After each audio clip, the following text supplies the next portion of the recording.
What's popping with y'all? I appreciate y'all coming back to the channel. We're gonna have another dope show today. We're talking about the stuff going on over there with the Michael Jamal Warner and everything that happened with him. You know what I'm saying? I know he passed on a few days ago, but I heard some interesting news come down the pipeline, and I just want to make sure we discuss it over here at our channel. To have, like, you know, basically just get the message out there, because is this stuff true, what I heard? I really don't know if it's true, but I want to definitely be having a second to engage in it.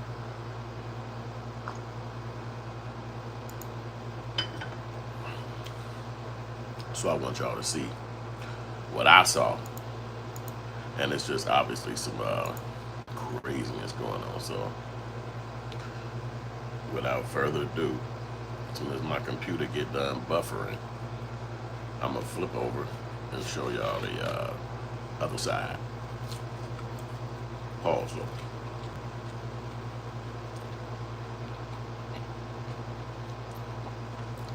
Looks like I got a massive glitch in my YouTube, which I can't control.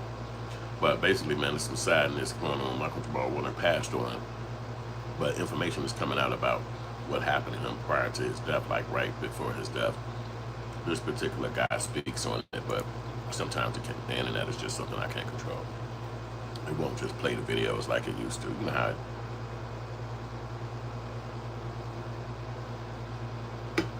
you hit the button and it plays. Oh, that's what it was doing. It was trying to play the video right out, but it won't do that without putting in a commercial. So I don't know why YouTube play around like, you know, you want to play a damn commercial, just play the shit.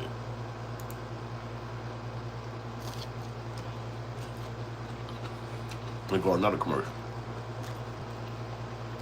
Just commercial heavy. I don't know why it won't let me play the damn video. It's crazy.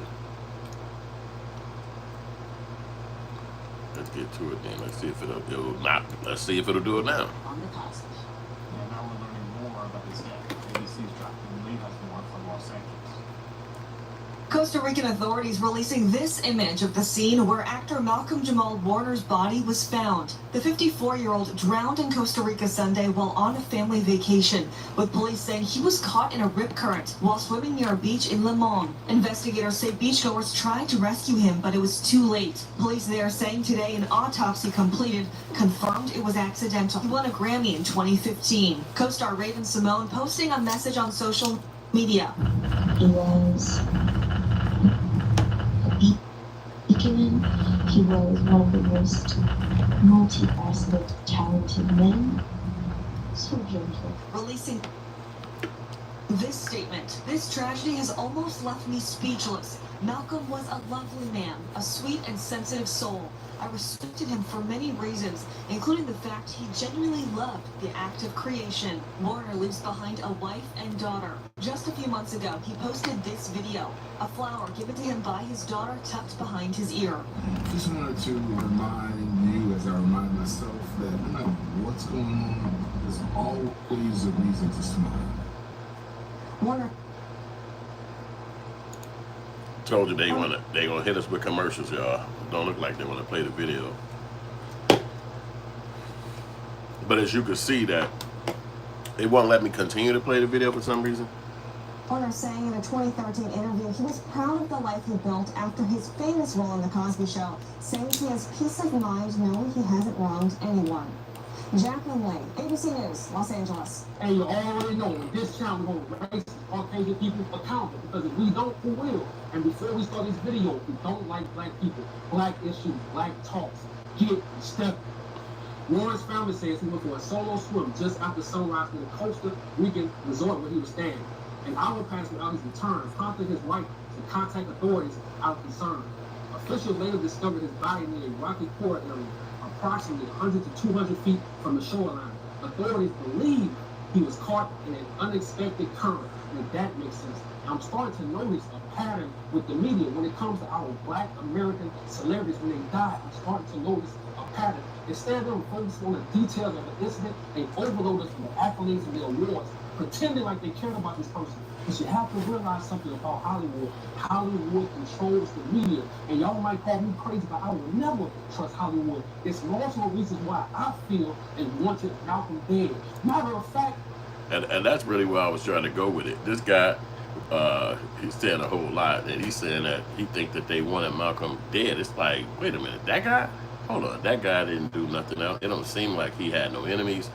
Definitely don't seem like he was being aggressive towards nobody. Like he was like, even he said in his own statement saying, yo, I'm glad I could go to heaven or whatever, knowing that I didn't harm nobody. And it's like, who even think about shit like that? You know what I'm saying? If you live in your life, are you walking around like, well, I don't think I harmed nobody last year. You know, most people don't think about shit like that. You know, I don't think I do at least.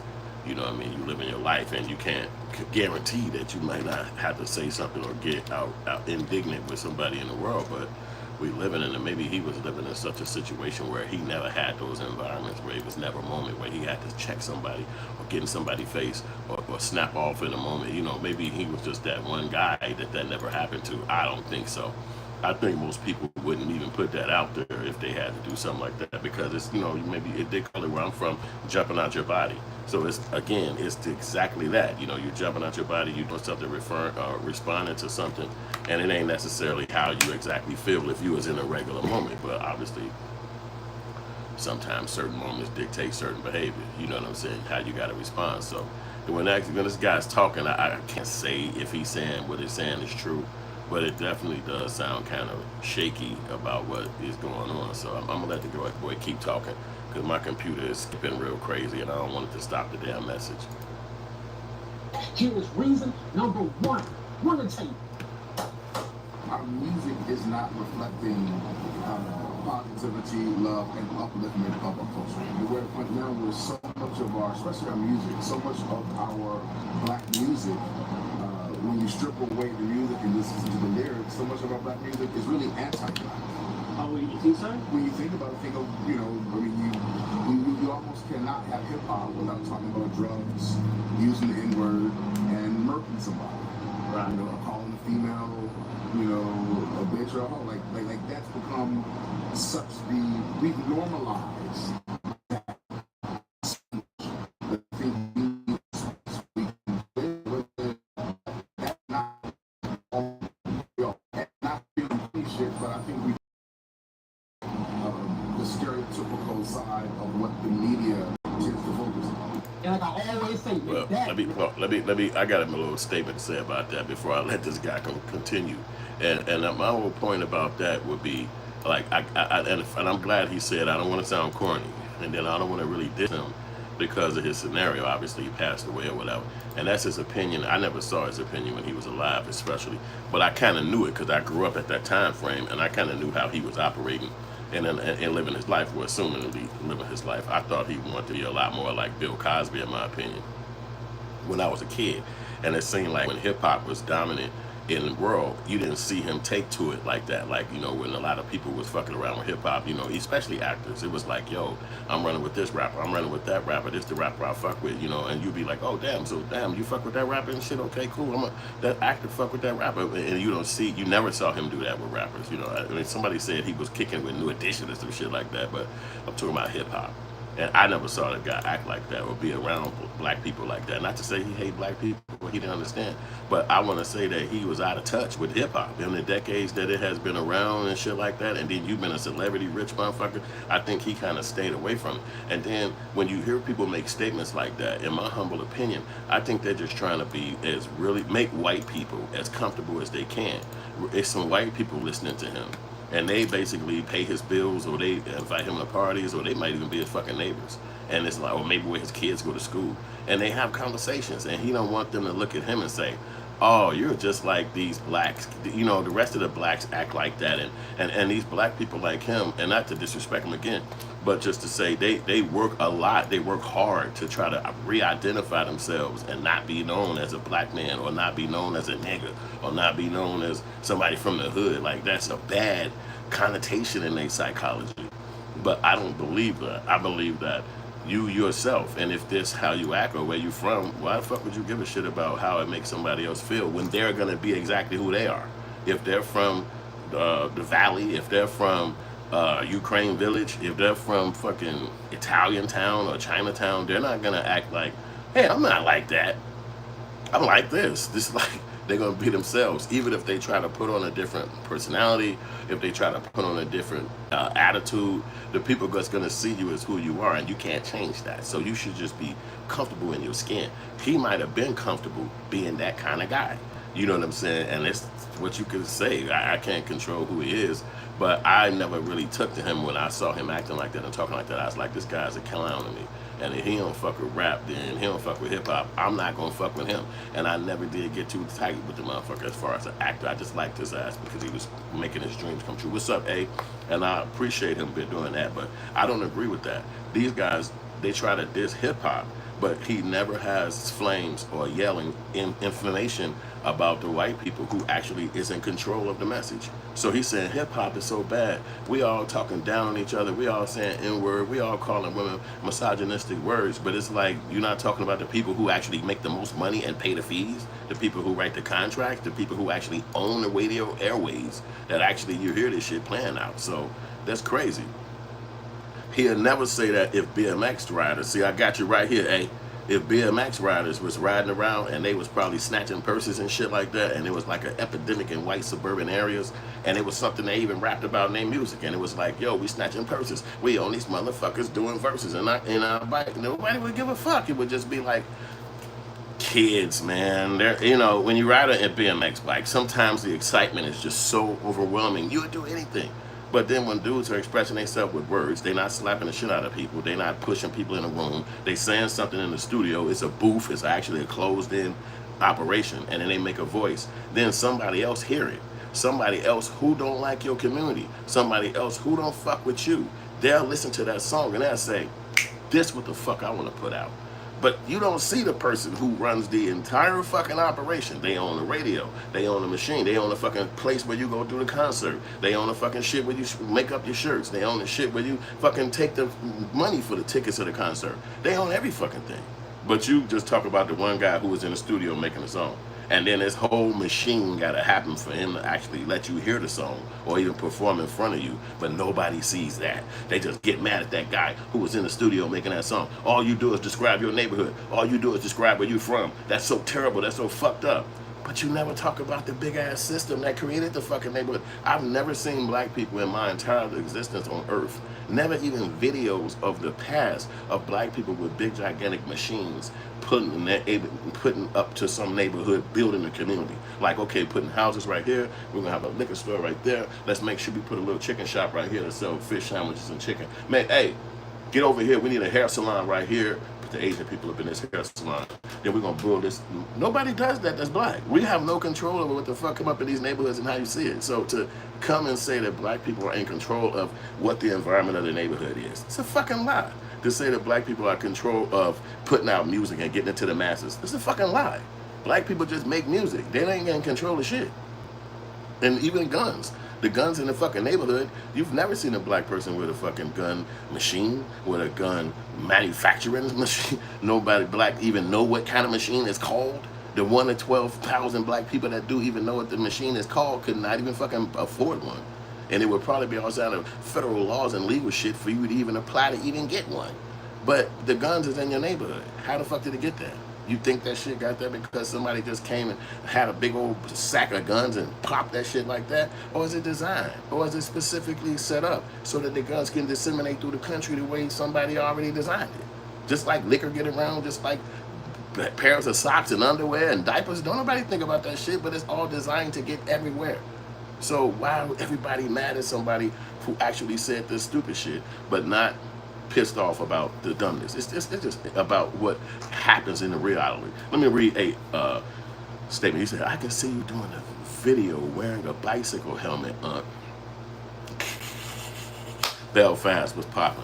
He said, I know you try to hold back his laugh. Yeah, I gotta, I think I'm gonna bust out. You know, I need to get in shape. That might be my new workout, man. BMX riders, you're gonna see me out there. When you see the first Red Bull, you know I'm already in the game. But look, let me play his audio again so you can see exactly what I'm talking about. If you came in here late, you can hear what happened and what the guy's talking about. He's saying that he believes that they had killed this guy. My boy from the show, Malcolm Jamal Warner. So he's saying, here's the reason. So I'm gonna let y'all hear it. Wanted Malcolm dead. Matter of fact, here is reason number one. Details of the incident, they overload us with the accolades and the awards, pretenders. And I'm starting to notice a pattern with the media when it comes to our Black American celebrities when they die. I'm starting to notice a pattern. Instead of them focusing on the details of the incident, they overload us with the accolades and the awards, pretending like they care about this person. But you have to realize something about Hollywood. Hollywood controls the media. And y'all might call me crazy, but I will never trust Hollywood. There's multiple reasons why I feel they wanted Malcolm dead. Matter of fact, here is reason number one. Want to tell you. Our music is not reflecting positivity, love, and upliftment of our culture. And we're at a point now where so much of our, especially our music, so much of our Black music, when you strip away the music and listen to the lyrics, so much of our Black music is really anti-Black. Oh, you think so? When you think about it, think of, you almost cannot have hip-hop without talking about drugs, using the N-word, and murking somebody.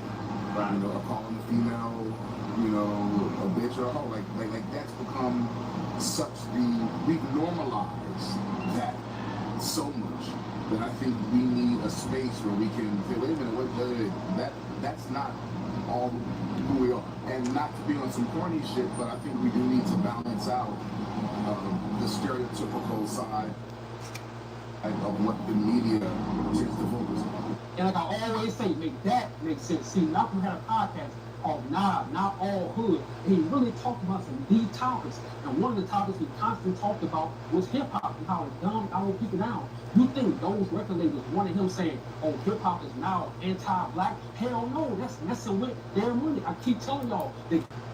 And that's a deep point right there, what he's saying. Hey, everybody, thank you for coming over here.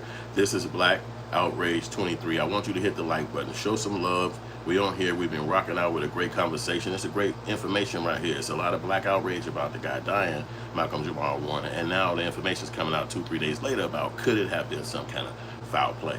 Apparently, he went swimming on his own without his family. An hour went by, and the family say, where daddy? Where he at? Okay, bling, no answer. They call the people.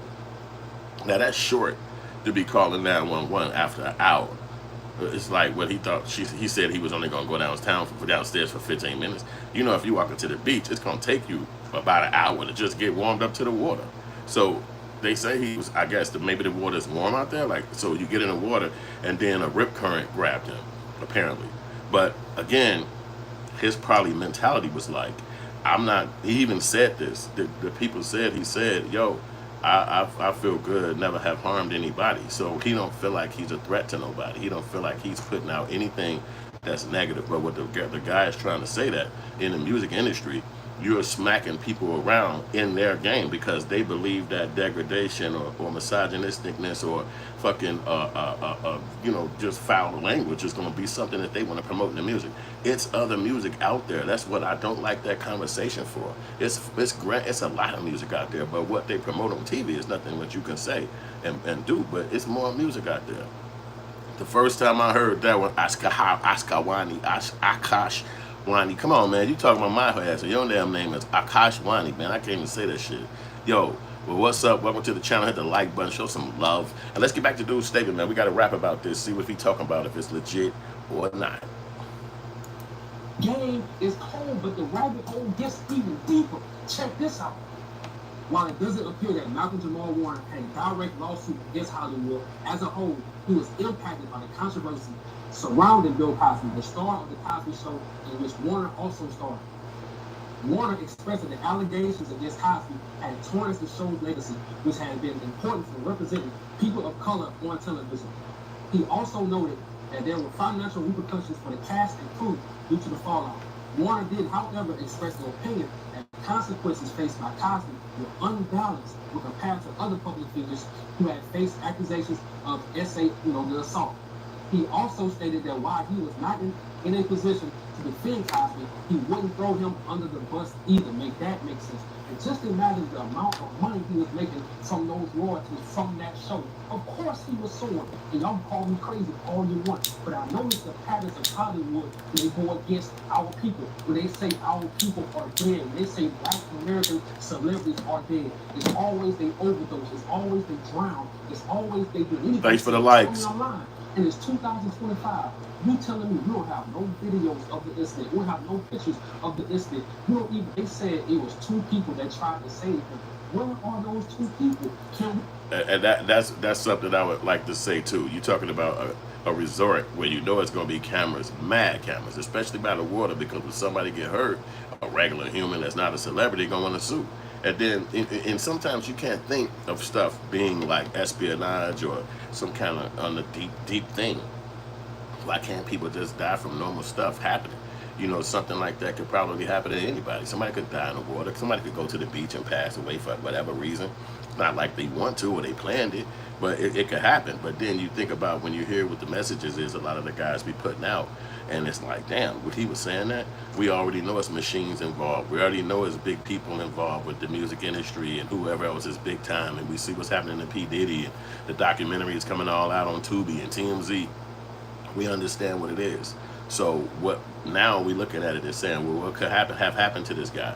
Nobody witnessed this. Nobody was standing around to see what happened to you. Nobody was out there making a message. Welcome to the channel. This is Black Outrage 23. We rocking with y'all, showing y'all what happened with Malcolm Jamal Warner. It's a question about his death. Let's get back to the message. We have an interview. It's 2025. But guess what? The rabbit hole goes Voodoo, what up? even deeper. Check this out. And before I read this, I'm not condoning no weird behavior from nobody, but I have to call out the tactics that Hollywood uses against our people. Check this out. Before the essay assault, and I can't say the word because of YouTube guidelines, but you know what I mean. Essay, I'm just add assault just to give you a context to it. But let's go. Before the essay assault allegations became public, Bill Cosby was the creator, producer, and star of several television shows, including The Bill Cosby Show, Fat Albert and the Cosby Kids, The Cosby Show, A Different World, Cosby, Kids Say the Darndest Things, and Little Bill. Make that make sense. Now, Bill Cosby owned all those shows, and I know it was a running joke that he was going to purchase NBC, but not. He was really going to purchase NBC. And when those people in so-called position of power, when they heard that, it destroyed his whole career. It was all by design. It was all on. And that's true. And that's true. Yo, Akash Wani said, Diddy turned out to be evil. That's how I know the culture. That's not how I know the culture. And that's true, man. We all grew up in a hip-hop culture. We loved it. Gave our heart to it. Still fuck with it to this day. It's going to be a part of our life for the rest of our life. And it's part of who we are. You know what I mean? And I know it's a part of who I am since the fucking 70s. And I never changed my life about it to this day. Hit the like button. Show some love if you love hip-hop. If you always listen to hip-hop. If you're a fan of hip-hop. And you just want it to continue. Obviously, it's music on there for everybody. Some people like what they like. Some people don't like what they like. And I don't know if he made the wrong statements and then people looked at him as a threat in the music industry or whatnot and said, hey, somebody like him don't need to be putting a message out there, because what if he get the same stature or the same prestige as somebody like Bill Cosby? Bill Cosby was held at high regard, especially when I was very young. I mean, it never ended. I don't think it ended until he went through that situation. And when he went through the situation, it was just horrible for him. But, you know, the victims had legit statements from what they were saying, what they was claiming. But none of that stuff happened to Malcolm Jamal Warner. He was always low-key. He was always really about his stuff. He never really was caught up in nothing like that. He didn't hit no girls. He didn't have DUIs. He didn't have gang associations. He wasn't back home with his old friends and had a fight at a bar or a barbecue. You know, he was kind of really, really, really extreme low-key. You know, really never even knew who he was dating. Apparently he was married, but that wasn't something everybody knew. So, again, why would somebody want to hurt him? What reason would somebody want to put something out against him? And I think the guy that's speaking got a great point, because we don't really understand how deep the rabbit hole goes when you start tapping with people money and you have a message out there, or you just keep standing on your message like, I don't like this is wrong, it should be another image of blackness out there. That image of blackness that Malcolm Jamal Warner was trying to perpetrate and showcase, I believe he could have probably put it out there himself, just like a person like Tyler Perry. Yo, hit the like button, show some love. You back on here with Black Outrage 23. And we putting a message out there right now. Now let's flip back over and see what the bro got to say. And now he owns nothing. But how ironic, we have a felon and a predator as the president of the United States. What up, Jimmy? Make it make sense. And I'm saying over and over and over again, y'all can call me crazy all you want, but I see the patterns of Hollywood. They do it every time. They did the Whitney Houston, Phyllis Hyman, Prince, Michael Jackson, Sam Cooke. I can go on and on. And don't. And y'all think that's true? Do you think that the Hollywood heavyweights have always tried to make sure that they took out a basic person, a person who had their own mindset and ideology, and they wasn't trying to land themselves with the whole group and be inside the system? They had their own mindset, and the next thing you know, they go under. You know what I'm saying? People say that about Diddy. Definitely say that about Bill Cosby, because it was a time before our time, he was actually an activist for black people and walking with the marching and, you know, doing all that time in the 60s and whatnot. Now you fast forward to the 80s and up to today, he was known more of a TV guy, you know, he was successful, you know what I mean? But at the time, he was like a black leather coat wearing, I'm a black dude with an afro. It's just that time frame passed.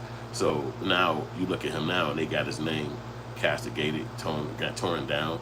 I believe that, and now both of his kids are dead. You know, Bill Cosby lost his son at the time of his success. His son was murdered on the side of a road in California, shot, and then his daughter died while he was locked up. The time he was in jail for 2 years, his daughter passed away. So that was all his kids. So that's kind of hard. Now you got $1 billion or $500 million, and you can't pass it to nobody. Your lineage is gone. You got to find a cousin or a nephew and be like, yo, we got to pass this to you so you keep it in the bloodline. You know what I'm saying? That's the only way, because these people be having so much money that I think the media and people that's in control want to throw their name off so that they can't pass the businesses down to their kids. Imagine Donald Trump being accused of 34 felonies, but he couldn't pass his legacy down to his son. He couldn't pass the hotels down to his son. He couldn't pass the Trump University or Trump Steak or whatever the fuck he got going on down to his sons, even down to the youngest son. He'll be able to pass some of that. Like, it don't matter what they claim about him. They can say anything about him. But by the time they get down to his children, they're going to be able to walk around and say, that was my father. He was an old president. And it don't matter if you like him or liked him, because he already left a legacy in the world. And I believe that somebody like the P. Diddy's or the Bill Cosby's or the whoever, these guys' names are being thrown away so that they are not able to push the message back in the system. You know what I mean? That kids can't carry those brands for. Nobody's gonna care about okay, Daddy Diva said Bill Cosby has 3 other children. Okay, I didn't know nothing about that. And then there was a time when I was a kid where some lady was on TV trying to say she was one of his kids, and he made sure she did not get that claim, and she ended up going to jail. I don't know if she was ultimately his daughter, but they locked the girl up, and that shit was on TV when I was coming up. Hit the like button, show some love. This Black Outrage number 23, and we talking about, was Michael Jamal Warner unalived? We got to see. So let my boy keep talking and see what he got to say. Tell me anything about he was in Costa Rica.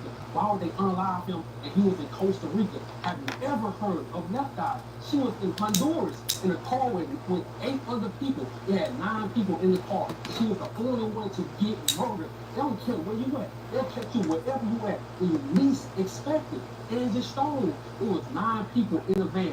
After she went to the internet and saying that Clive Davis, these record labels owed her money, they've been stealing money from her over 30 years. Guess what happened? In a van with 8 other people, she made the 9th person. She was the only one to die. Y'all, I keep telling y'all, the game is cold.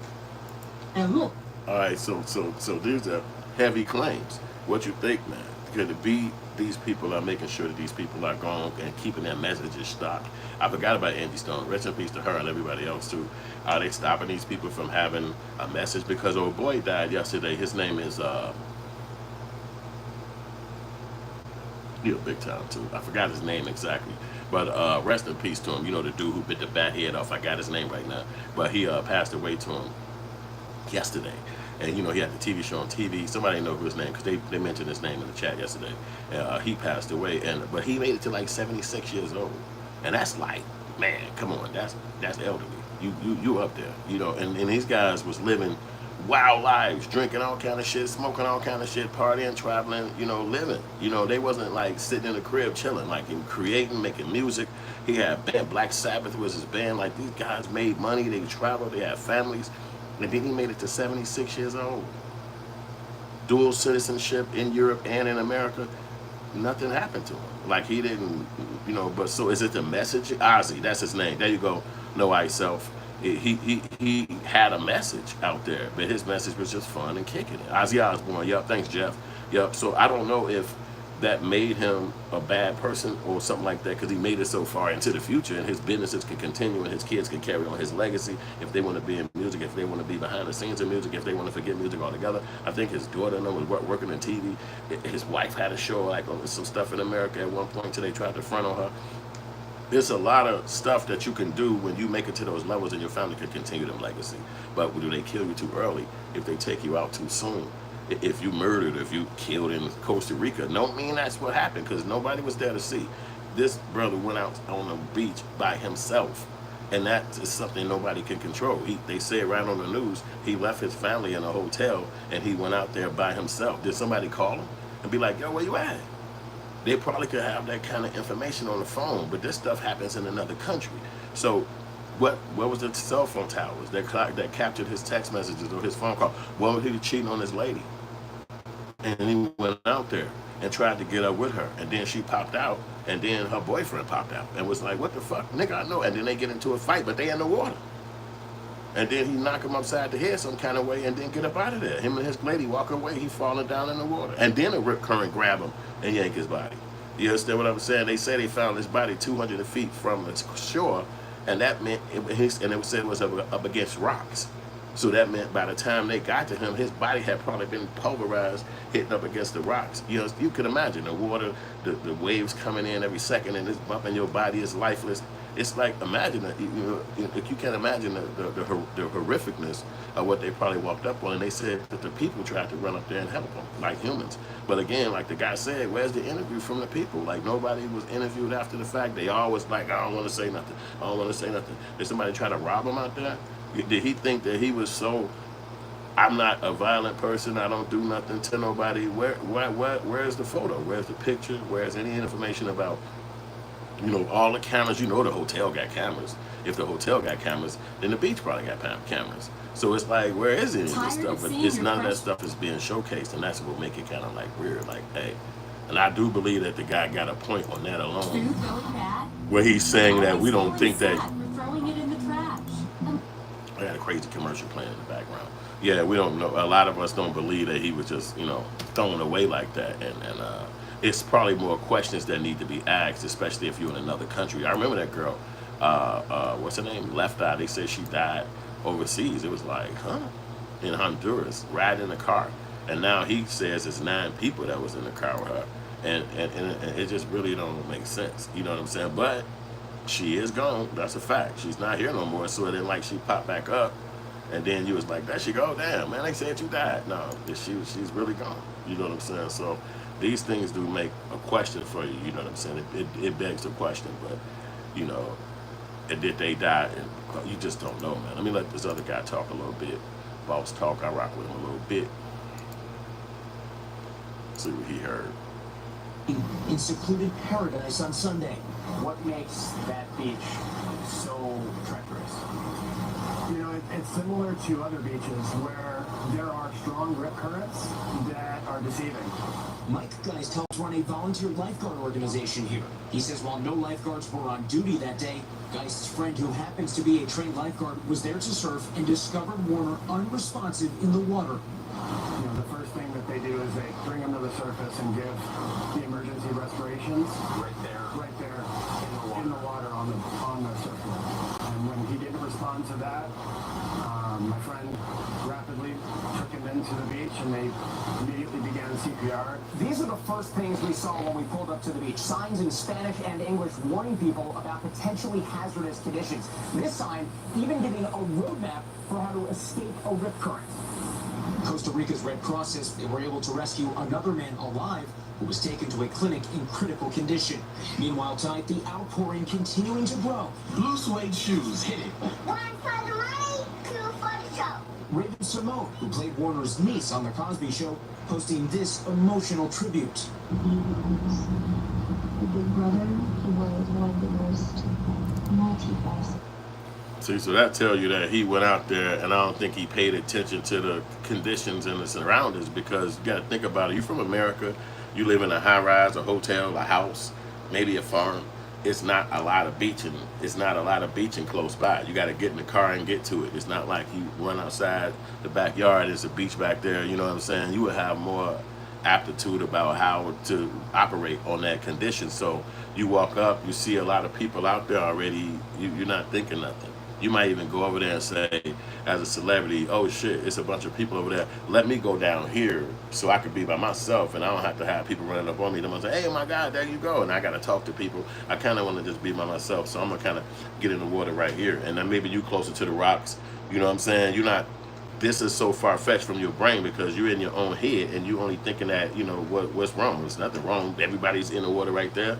I'm right here. It can't be no shark in the water. It can't.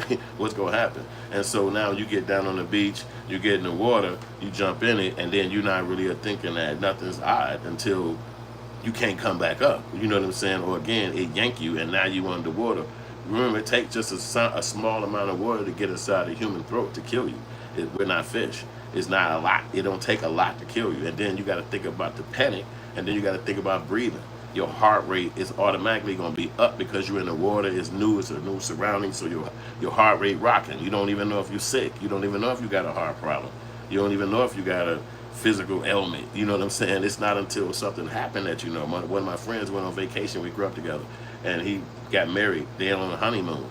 He jumped in the swimming pool at the hotel. He had a heart attack, and he just left Chicago. But this happened in real life. He didn't know he was about to die. That's what happened. But again, same thing with him. He in the water, he chilling. Family back at the hotel, I'm good. And then next thing you know, he don't wake back up. The water yank him. And then the man said he get out there and try to do CPR. So that meant by the time they could physically get over to him, he was already dead. But you can tell if you go in and slam up against some rocks against your will, or against, you could have hit them rocks upside down. It could have bopped the hit back of your head. You know, it's no, we can only think about it from a perspective of a movie, but we wouldn't know how that his body slammed up against those rocks, how his body hit the rocks and then kept hitting it. What if it scraped along the rocks and it's dragging up against, it's just no way of knowing. Then if something happens to you and you're in the water, it's animals and fish that's gonna look at you as food. That they're not gonna look at you and say, hey, let me start splashing and bring some help over here. They're gonna look at you and say, shit, it's food right there. Let's get it. And so now by the time they get to you, you've been probably had your eyeballs plucked out by some fish because of just the natural process of the world. So these things are scary, but it can happen to anybody. Let's get back to the conversation. See what my bro got to say. Hey, yo, this is Black Outrage 23. We're talking about Malcolm Jamal Warner. Was there a reason why he was unalived in Costa Rica? So this is what the people are saying.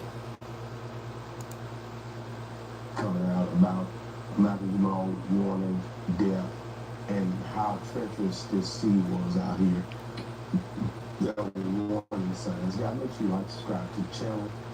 Download Boss on World when we got out now. Get your free t-shirt for this month only. You gotta be an expert. Some internet speeds are. They want to rock us with the commercials, y'all. You know we can't control. It's only a 5-second joint, though. Surfer and the tides are so crap. So why would you? It says Warner was swimming. This is a black man swimming with his 8-year-old daughter on Sunday when surfers spotted them struggling and dove in to help. Police confirmed to ABC News, right? Right. So it just kills me. Like police told ABC News Tuesday that the autopsy on Warner was completed, and the forensic pathologist department said that the autopsy confirmed Warner's death, which was described as asphyxiation by submersion, was accidental. But if he was there with his 8-year-old daughter, it was just him and his daughter there, and nobody else in the world. Exactly. That's what I looked at. I was like, where was everybody at, and why ain't anybody else's name being brought up, and nobody else is speaking out on what happened that day. They hush about it, But if he was with his daughter was she a better swimmer or something? How was she able to? I done seen a lot of people. One of my best friends, that he was at the pier, and his little niece was 3 years old and leaned over the pier and fell in the water. And Biggs jumped in the water and held her up while he was trying to get her. And just about time they grabbed the little girl, bam, he went under the water and we ain't seen him since. Wow. And that was just regular water at the beach and the pier, right? Right. So if this current was like you showed me the current earlier, yes. How treacherous this current, it was bad. And you saved that lady and saved that little kid when we was in Jamaica. On that waterfall, that water current was tougher than that. So yeah, that water current was. And that's something we got to think about. You never knowing what's going to happen. And hit the like button, show love. I appreciate y'all rocking with us again over here. Black Outrage 23. I'm your boy Hood, the super host. I don't understand why he would go out there in these borders in another country and not really understand how it go, because that's scary to me. Like, I mean, you got to think about it. They got a nice ass pool at the fucking hotel. You probably got, if you rich like that, you probably got a nice ass pool at your crib. You're okay with water. It's not like maybe he living in a high rise or something like that where the beach is not so plentiful. So then you run over there and be like, okay, fuck it, I just got to get in the beach right here because we're in town. I'm going to get in the water. Like and subscribe. And I appreciate the likes. That's what I want to say. I appreciate the like, appreciate the love, appreciate the shares. But I remember being in California and not being from there, I wanted to see the beach. I think we was at some place like Venice Beach or something like that. And we walking around the people that selling shit, but you can see the water, right? So I'm like, damn, I want to get on the fucking beach, man. I want to just actually touch the water while I'm in California. It's fucking right there. We don't have an ocean where I'm from. I want to touch it. And my bro was like, man, fuck that water, man. It's nasty, it's dirty. I'm thinking like, huh? The fuck you mean? He's like, you don't see nobody swimming in that shit, do you? They're like, fuck them. They probably got access to it every day. They don't want to fucking swim. So I'm like, nigga, I still want to touch the fucking water. So he like, man, you go. I bet. So I take off running because the beach is far from the sidewalk. It's not like right close like the ones we got. As far as bitch, it's definitely like you running a half a block or a block. So I said, fuck, I'm gonna take off and just run to it. The fucking bottom of my fucking shoes start burning so fucking bad. I'm like, god damn, why my fucking shoes burning like this? The bottom of my shoes, like gym shoes, heated up. I didn't know that the sand get that fucking hot being up under the sun. I'm like, god damn. So I had to gun it. I'm hitting that bitch like, what the fuck? I get all the way to the water and shit. I get a chance to touch it. I just wanted to see how the fucking ocean water felt. I don't know. You see it on TV. So anyway, I go back, but I'm thinking like, god damn, it's burning. I'm thinking like, I see why people don't fuck around on the beach, because and you obviously got those white people that's sitting in a circle and shit. They got the umbrellas and shit. It's like maybe 20 of their ass. They smoking and shit under the sun. They got on 3-4 outfits and shit like that. I call it homeless where I'm from, but maybe that's how they dress out there. And it was just crazy, but I never forgot that it was hot the fuck at that beach. And I was like, if I was in another, or around somebody who was fucking with the water, I wouldn't have mind getting in that bitch. I would have never thought no time about it's rip currents. I would have been like, hey, I'm in the fucking ocean in California. So I could imagine him feeling like that. Like, yo, shit, I'm in the beach in motherfucking LA, nigga. I mean, in Costa Rica, this crazy as hell. But the danger ain't something you could fathom because it's not really something you could think about. That's far-fetched from you. Like, I'm gonna die, I'm gonna get hurt, I'm gonna fall in the water. Who the fuck even saying dumb shit like that? That's nothing finna happen. We fuck around in the water. I got a fucking a thing at the crib. We always swim with the thing in the house. That's something that could possibly happen to you, and you could be just not knowing. And unfortunately, it took his life. But I don't know why he didn't see the warning signs, because they do look glaring. It's like they got signs up. You're not walking up looking at that shit. But these things, God does weird things. Somebody's life help be taken so you can learn. And it'd be weird like that. You like, damn, so don't do heroin, don't do fentanyl. What the fuck? I had to see this happen to this person in order to understand it. I know it and I get it. Overall, I get it, but it's like, I guess I wasn't thinking about that. Avi say, running to the water to swim with homies is wild plot twist. But that nigga didn't go, so don't put that on my jacket. I ran solo. Them niggas, we ain't give a fuck about no goddamn water. They from out there. And it was just one motherfucker. He said, it's crazy. What's up, Chris? That's kind of, he said, this nigga said, if you miss it, I'm gonna search for you. Y'all going into bonkers mode today. Yo, but I mean, it is something that you have to think about. Your life is very, very precious, and it's very, very short. And imagine leaving all the millions up on Earth, and then you gone. It's like your life is over with, man. And it's sad because I don't know. To me, I think people put themselves in a personal prison because I say if it's you're artist, right? You're an artist. You create shit. You him. You Malcolm Jamal Warner. You had a childhood celebrity time where people knew who the fuck you was. So now all that time, maybe your 20s and 30s and 40s, you was trying to get more Hollywood gigs. You was like, fucking hire me for this movie. Come on, man, let me be the superstar. Let me be the TV host, whatever the fuck. And they was like, blah, blah, blah. Or some people was like, fuck it, we'll hire you. Come on. And then you had a little dough over the time. But then now you 50. You 53, you 55. It's like all of this internet shit, all of these fucking avenues for you to utilize your skills to bring more visions to life. Yourself. It ain't got nothing to do with Hollywood. You got your money in the bank. You've been over there. You work for them. Why these dudes don't take the camera and go and create shit for places like Tubi or fucking Roku? Like, why they don't fucking do that? Like, why is that not like their fucking wholehearted hustle? And especially if you're seeing shit go down bogus towards you in Hollywood at some point, wouldn't you want to be the fucking man? What's up, Phyllis? Yeah, I'm good. Good thing his reruns back on because he deserved that. He put a lot of work and effort into that shit, and these people deserve their checks. So let me get back to the message. Down and you could hear it banging up against them rocks so hard that little girl could got caught and swung. They don't understand how dangerous it is until it get dangerous. They can get gangster when it come down to those waves. And when that little girl was paranoid and terrified when she was sitting there in that water and they sitting there looking crazy, and I'm looking at it like, God dang, this little girl ain't paper thin. If one of these little water, it don't take long for water to get in your throat and your face and you're dead. And they don't understand that, how dangerous it can get. She wasn't paranoid, she was petrified, and her fat mama didn't know what to do. No, G, stop talking about this woman, mama. Did you don't stop? Yeah, mama was huge, but was she? Man, I think somebody killed Malcolm. Oh, gee, stop it.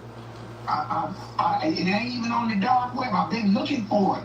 But somebody collected a check. She was too busy at the lawyer office. And oh, gee, if you don't stop. Let's do it again. Let's hear it again.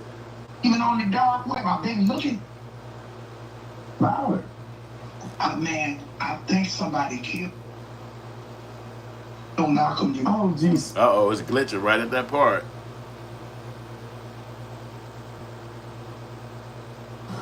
I don't know. That's what I'm saying. They're not saying her name or saying anything about her. Man, I think somebody killed Malcolm. Oh, gee, stop it. It ain't even on the dark web. I've been looking for it. But somebody collected a check. She was too busy at the lawyer office. And oh, gee, if you don't stop, all I'm saying, we don't see her. We ain't heard that nowhere, so I'm not riding with that. But I do know there has to be more details. His 8-year-old daughter and him out there in a restricted area where there's a few surfers, and one of them just so happened to be a lifeguard, and he's basically sitting there trying to understand why he see a body just floating or whatever, and the 8-year-old all of a sudden she's rescued, but he can't be rescued. It's just weird to me that nobody else was there. Yeah, that's a little misleading to me too. It's like your daughter's out there, strangers is around. How would they know who your wife was? How would they know what hotel room you was in?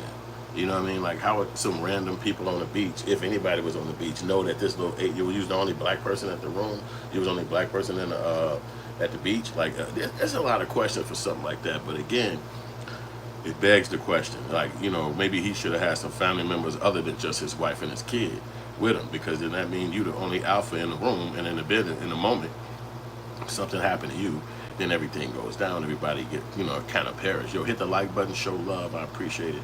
Phyllis Johnson said, what's your name? My name is Hood, and you just made it to Hood Films, and this is Black Outrage 23. So I don't know who is true or what's right in this particular incident, if any of these guys are on point about what they're saying, but I wanted to bring the message out because, when black people die, to try to forget us or just throw some, my man say Unc Hood, I'll rock with that too. Unc Hood, yeah, that'll work. But and thanks for the like, y'all. Thanks for the subscribing. Thanks for the shares. I appreciate all of this. We just bring you the messages and we try to talk about them as they come in. I mean, this is something that's fresh off the note this morning. This wasn't nothing I knew about yesterday. It's coming down the pipeline this morning that a lot of people are having questions about what really happened to the guy. Did he get unalived in another country? And was it somebody who had some kind of problem with him? And that's what I can't gather. You know what I'm saying? So, fellas, let's stay focused. Let's stay focused on the subject, all right? Let's do that. Let's get back to the message. And then there's another point that we have to bring up. You showed me that body of water and the undercurrent, right? Yes.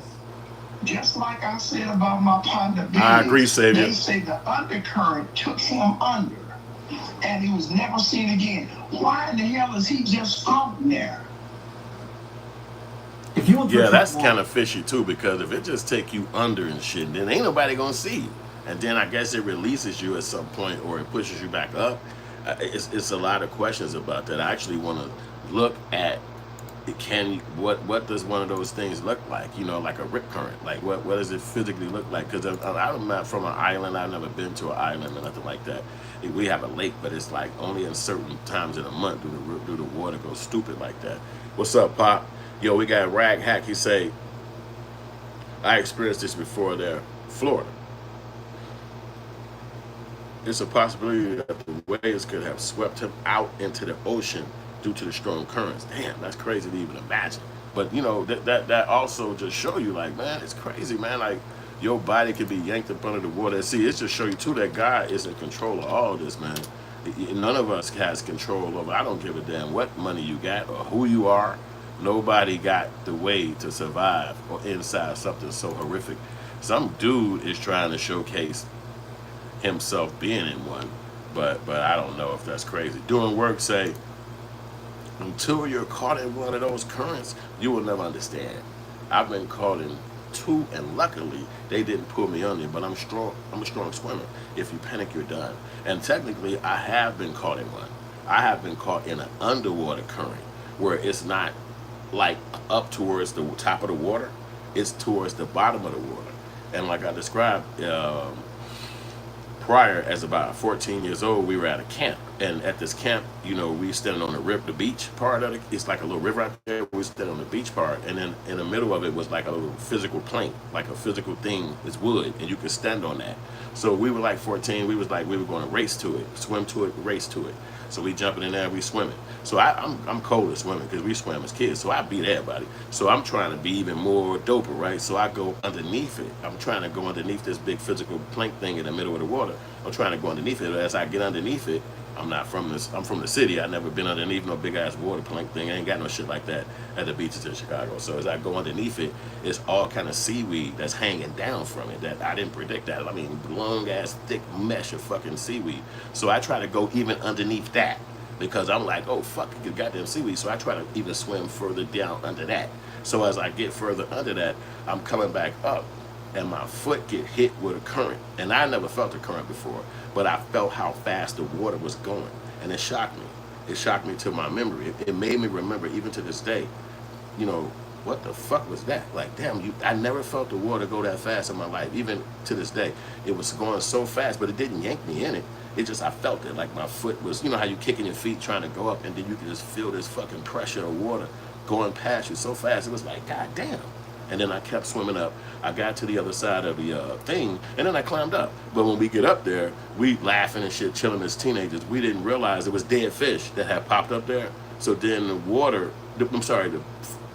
flies would come and eat them. But in Michigan at this place, they were called deer flies. So they would bite you. So when we get up on this motherfucker, the deer flies pop up off the fish and they chewing our ass up. We like, what the fuck? So we had to dive right back in and swim back to the side, to the beach part. And I just never forgot that fucking current. I said, damn, here my stupid ass trying to go up under this fucking plank. And I never seen this plank before. I'm thinking I'm just going, like anybody else, we're going to go right up under it. But it's seaweed. I go further down, and that's when I felt that current. And I was like, damn, imagine if my body would have been in it. This wouldn't be no podcast today. I would have been swept the fucking way 1987, when that shit happened. So it was like, that really, I don't know what the current physically looked like. Like, I didn't see it with my own eyes. I didn't touch it. I didn't know it was going to happen, but I felt it. My foot touched it, and it was like, oh shit. You know, I just never forgot it. And so never feeling the current again in my life. I never felt the current again to this day. Like, never to this day I have ever felt a water current. You know what I'm saying? And I don't know what I would do if I was in one. But I know my brother told me that as a lifeguard, he was a lifeguard growing up, that they would teach them how to swim inside currents. And I used to be like, huh?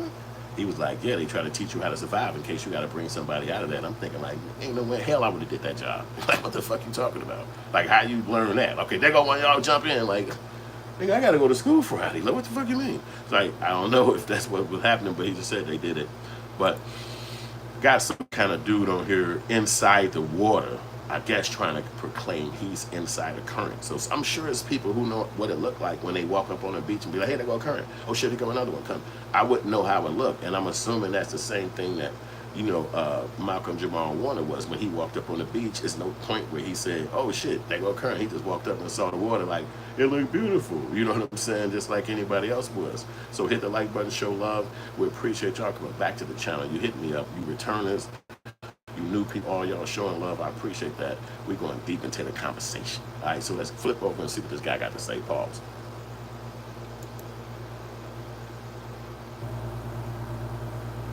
Oh, actually, it's an animation. It's not actually a physical human. That's why y'all can't see it. It's an animation, but it's showing a person who was swimming in a current. But you can't see it. It's like, because it only showed green screen, but it's green screen humans. And he swam out of a current. That's what this showed you. But I mean, if it hit you like that, how the fuck would you know? And that was an animation. It's a physical human, but it's not a real person. So I thought that was something we could use, but it's not even an actual person. Animation, so it didn't show up. But when I have a real human on there, it will show up.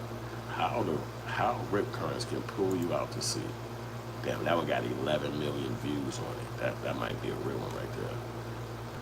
I can't tell if it's a computerization or whatever again yet. So I gotta see when it play. You can be sucked out to sea by an invisible current if you're swimming in the ocean. This happens when waves push water towards the beach, which then flows back out. But in certain spots, this returning water forms a powerful narrow channel that can suck you outwards from the shore. And these currents can be hundreds of feet long, extending into deep water. But you can escape the pull by swimming parallel to the shore and out of the current. You can now see, all that shit sound good until it actually if you see a rip current, you have to don't deal make the with mistake something of like swimming that. in it. Otherwise, it could be the last mistake of your life. For example, this man wanted to show his friends that he could swim very fast against the current. But after he jumped in, he quickly realized how big a mistake he had made. The flow of water was so strong that he couldn't surface. He tried his best to rise, and although he came very close once, he couldn't quite make it because he was exhausted from swimming for so long. And that's another part about it that we probably don't realize or think about, that again, your body is going to go through its mechanicalisms, and if you scared or you know you get panicking and all this shit, you could kill yourself by just, you know, being out like that. Grateful say, bro, you're right. From a lie we come to a lie, and we shall return. Death don't discriminate. That's true. Carlos De Niro say, I'm thinking I was a Charlie horse. Rag Hack said, I don't even mess around anymore. Even at my age, I go waist high and that's it. I'm taking no chances. Hell yeah. I mean, it make you really understand that the reality of water, the reality of the world, the reality of the planet. Like, it's not just water that can kill you. Because I was saying to myself, I said, damn, imagine they got a big, beautiful ass swimming pool at the goddamn hotel. I mean, you could have literally just went to a damn Cancun museum. You could have went to a bougie Mexican or whatever they is restaurant and ate some food, like, you know, and never even went to the beach and never even went to the fucking water. Or like the bro said, just go in that bitch waist deep, splash around for a fucking minute and get the fuck out that shit. Like, yo, that was fun. Sit down in the water, let that shit hit you, and then be like, woo, damn, you hit that wave, the wave smacking you in it, but you really on the edge of the water, and you, man, fuck all that shit, because again, you can't control it. And then you might see, sometimes you see people in little baby yachts or whatever, and they out there way out in the water, they jump in the water, whoosh, you know, you be like, what the fuck? Like, damn, these niggas gonna be jumping in the water way out there. Like, you know the water from that distance got to be 35, 40 feet deep, and they just be whoosh. And it's like, how the fuck they know ain't no rip currents out there? Like, what the fuck? It only happened at this point? So it's really no way of knowing how much your life could be in jeopardy fucking around. You know what I'm saying? And he a millionaire. So it's like, dude, you could have probably had them to give you a little spot, a crib, and it's a baby beach out by your crib. Like, you know what? I'm living over here. I fuck with water. I'm gonna go get me some palm trees, pop them bitches up around this bitch, and I'm gonna make sure I stay around where I'm gonna be in a healthy environment. That's what I would do if I could. Allison Barnett said, Big Mama Blues don't discriminate. The ocean has almost got me a few times before. Yeah, see, and there's people who live around the ocean, you know what I'm saying? But even Lake Michigan, where I'm from, smack people around. It don't play. I was just mentioning about some people who was out on a boat like the first weekend of the summer, like a month ago now, and rest in peace to them, a girl and a guy, and they was sitting on, I guess, at a boat party, and the people riding by with those things like this and shit on the water, and it splash water and shit like that. I forgot water motors or whatever the fuck they call water boats, and then it splashed the water on them. They just chilling. They fall out in the fucking water, but they don't have those life jacket joints on. They chilling, just kicking it on the yacht. They don't got that on, and they fall into the water.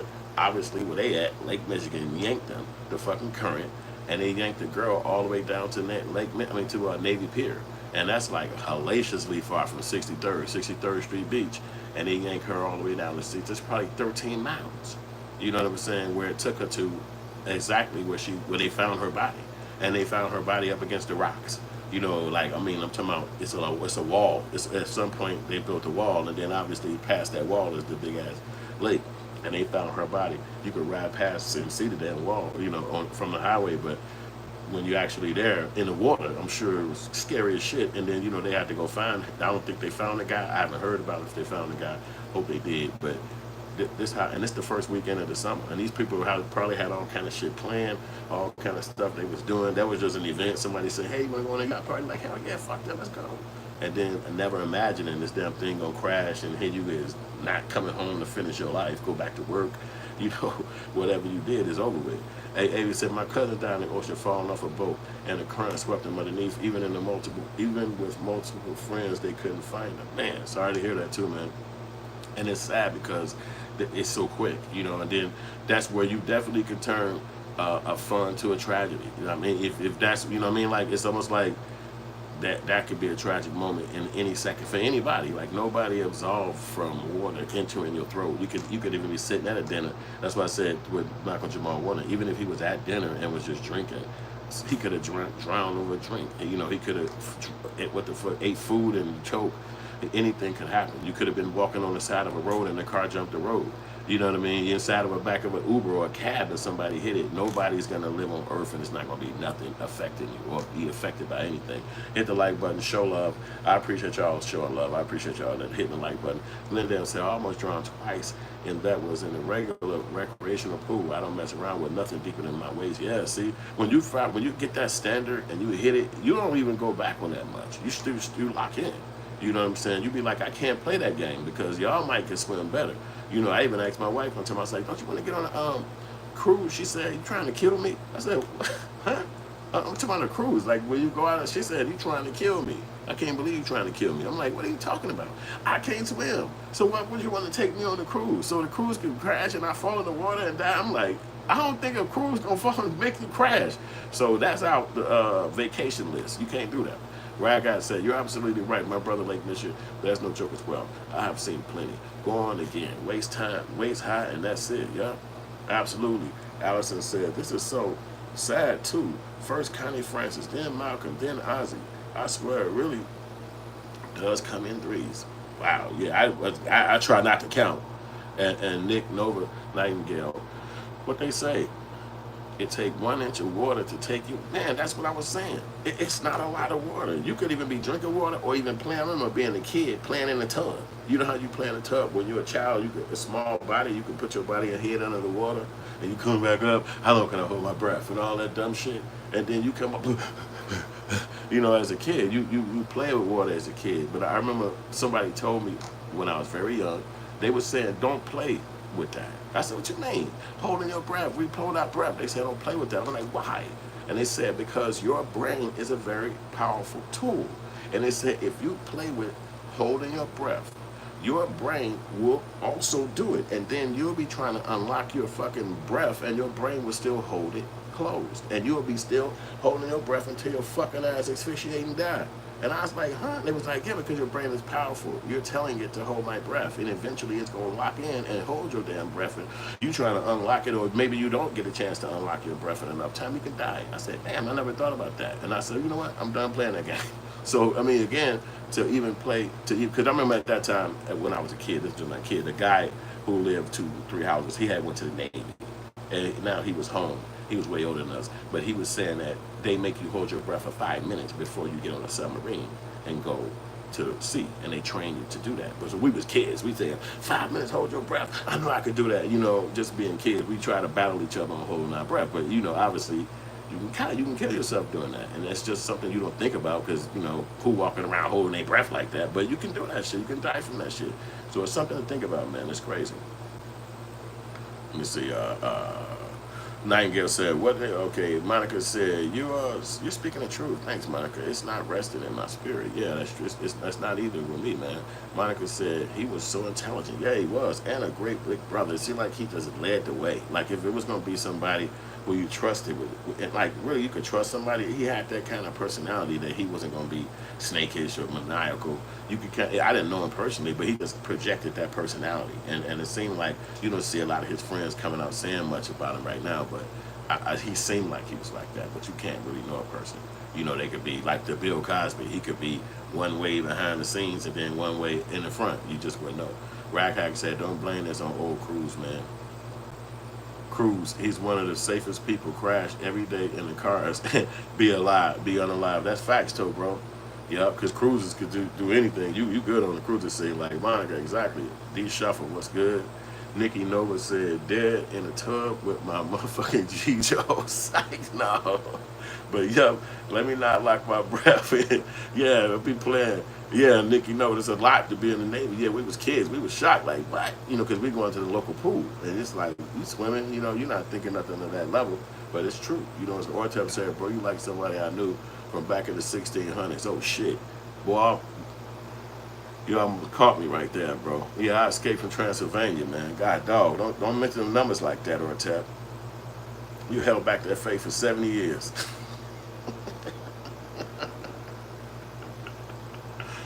Yeah, dudes, hey, Theo, you know him. Hey, you like my grandma.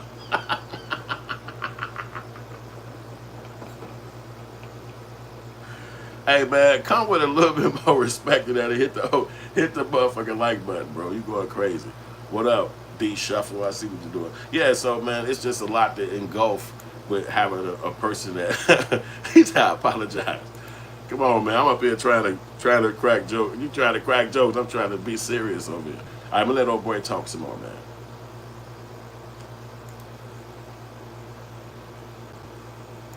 Yeah, because that's what the guard kind of said. That's what the lifeguard that was off duty. It has some vicious undercurrents. So how is he just floating dead? Somebody killed that man. Man, hold on, OG. The autopsy came back so fast. I ain't never even seen it. I ain't never seen an autopsy come back that fast. It came back. It came back pretty quick. Asphyxiation by submersion, asphyxiation by submersion, accidental. How you come to that conclusion just because his neck was blocked? You didn't see the ligature marks on his neck? They choked him. Oh, gee, you don't get your butt on with that. We don't know that. But I'm going to tell you, Bill Cosby has pretty much spoken out. He says that basically this is like losing his son. When he lost his son in L.A., it brought back those same memories, man. That's what he said. Bruh, and it needs to become the same memories. Now, let's go back to that. Oh, here we go. No, OG, don't do this. I know what you're about to do. Here his son is supposedly riding on Mulholland, one of the safest white streets in California. All of a sudden, in a brand new Mercedes-Benz, he has a flat tire.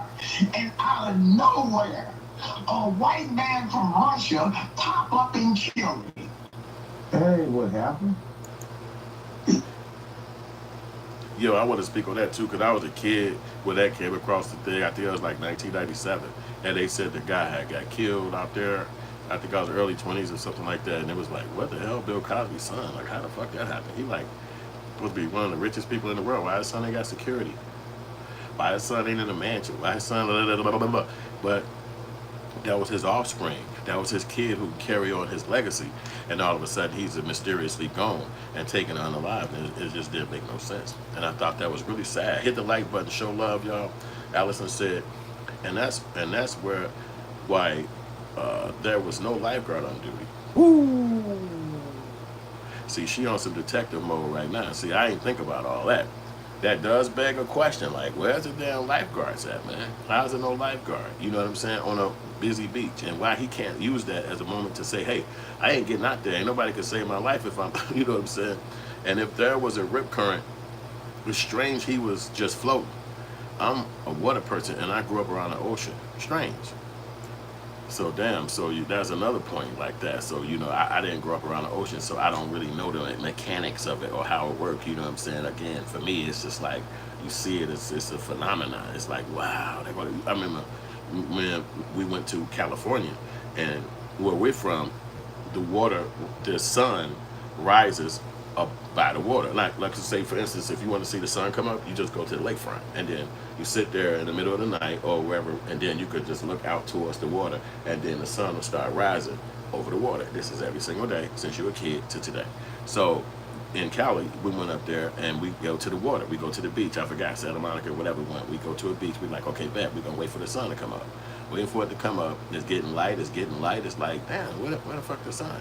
And as we turn around, the sun is like behind us over here. It's like, how the fuck is this? We didn't understand it. I don't know shit about all of this, you know, whatever geography and shit. But it was just shocking to me. I'm like, damn, the sun rises different up here. Maybe it rises on certain beaches. I just didn't know. I'm just a tourist. So it was just like, damn, we didn't get that same effect. You know what I'm saying? Like when you were at home, I thought, okay, we're back. It's the ocean. You're going to be able to see this more. You know, I'm thinking it's like that, but it just wasn't. It could be something about the east and the west and all that shit that I'm just don't really know too much about.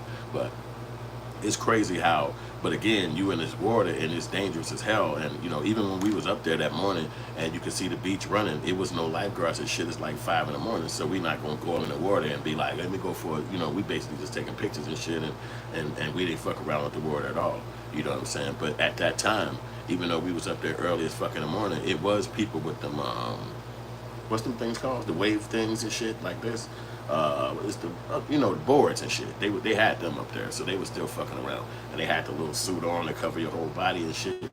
But they know the water, you know, that's their world. I was always dreaming of seeing that shit on TV, like, ooh, I'm gonna be a diver, whatever, the surfer. That's the name of that shit. I'm gonna be surfing. I'm gonna be a surfer and shit, you know. But you get over there and that shit just be like, don't none of your friends be like, hey man, we'll get our hair cut, man, and go surf. Like that's not nothing that happened.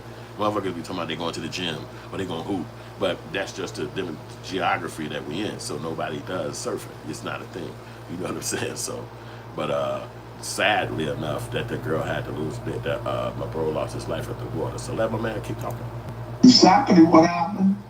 The man went to jail for murder, and he ain't in no penitentiary in California. We don't know what happened to him after that. Wow.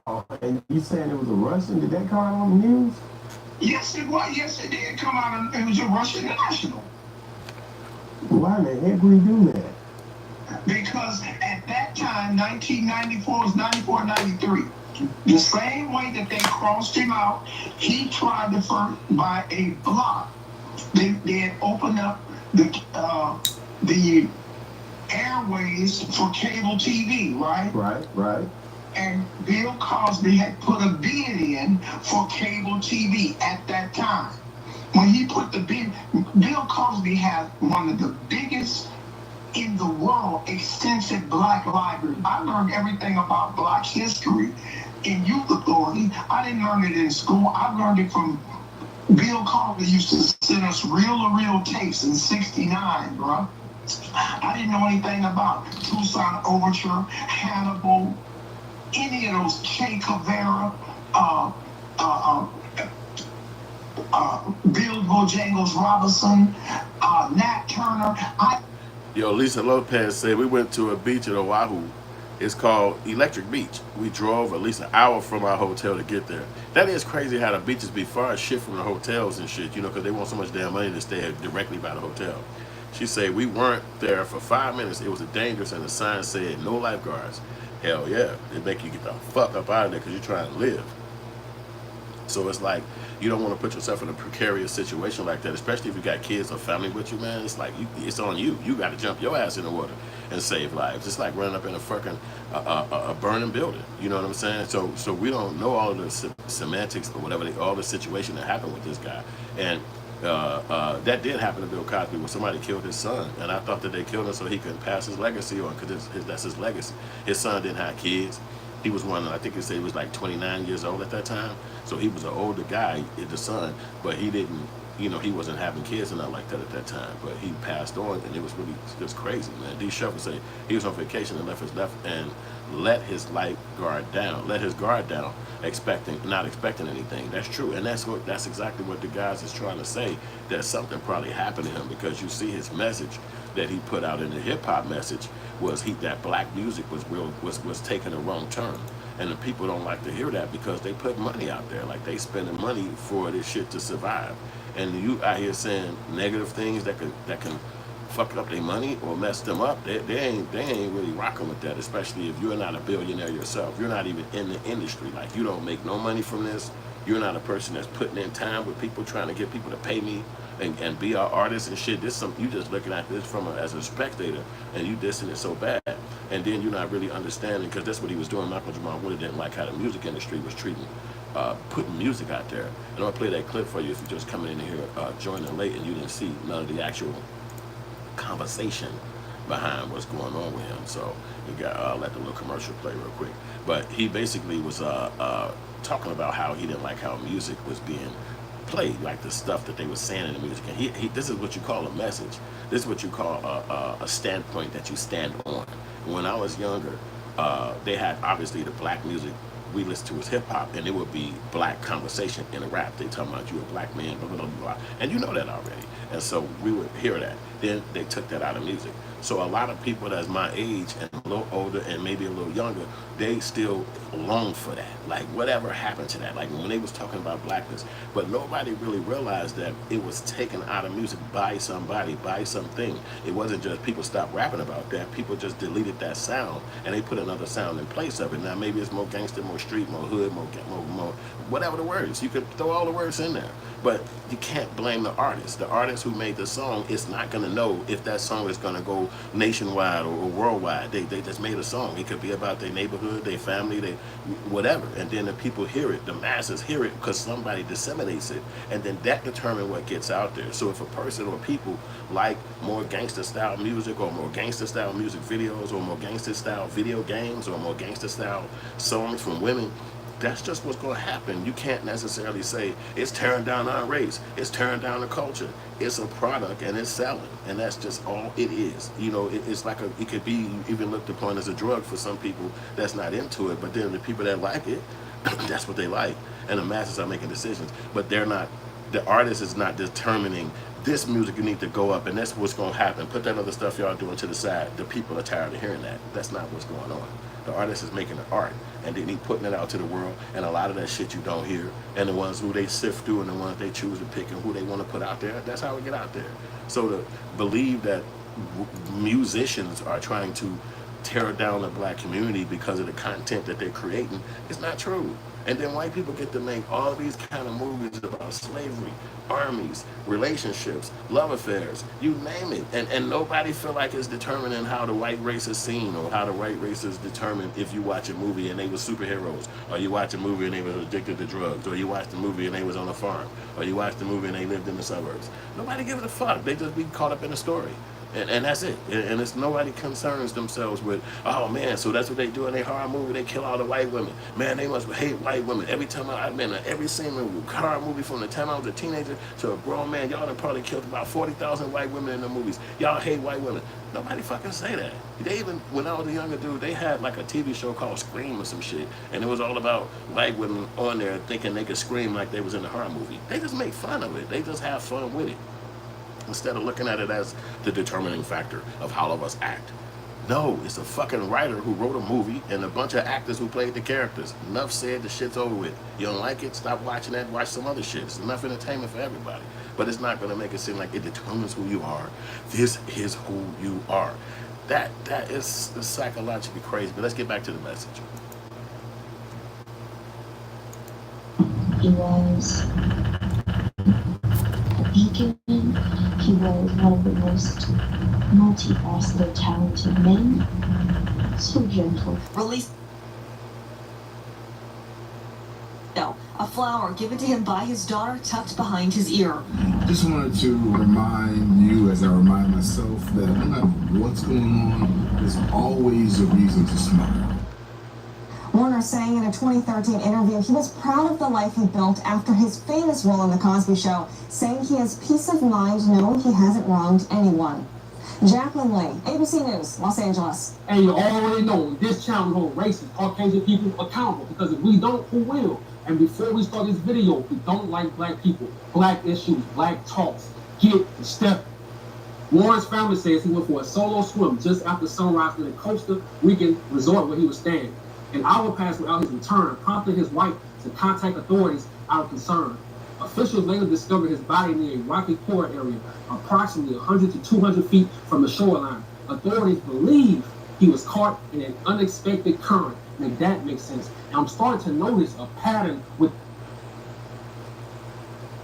the media when it comes to our black American celebrities. When they die, I'm starting to notice a pattern. Instead of them focusing on the details of the incident, they overload us with the accolades and the awards, pretending like they cared about this person. But you have to realize something about Hollywood. Hollywood controls the media. And y'all might call me crazy, but I would never trust Hollywood. It's multiple reasons why I feel they wanted Malcolm dead. Matter of fact, here is reason number one. Run the tape. Our music is not reflecting positivity, love, and upliftment of our culture. And we're at a point now where so much of our, especially our music, so much of our black music, when you strip away the music and just listen to the lyrics, so much of our black music is really anti-black. Oh, you think so? When you think about it, think of, you know, I mean, you almost cannot have hip-hop without talking about drugs, using the N-word, and murking somebody.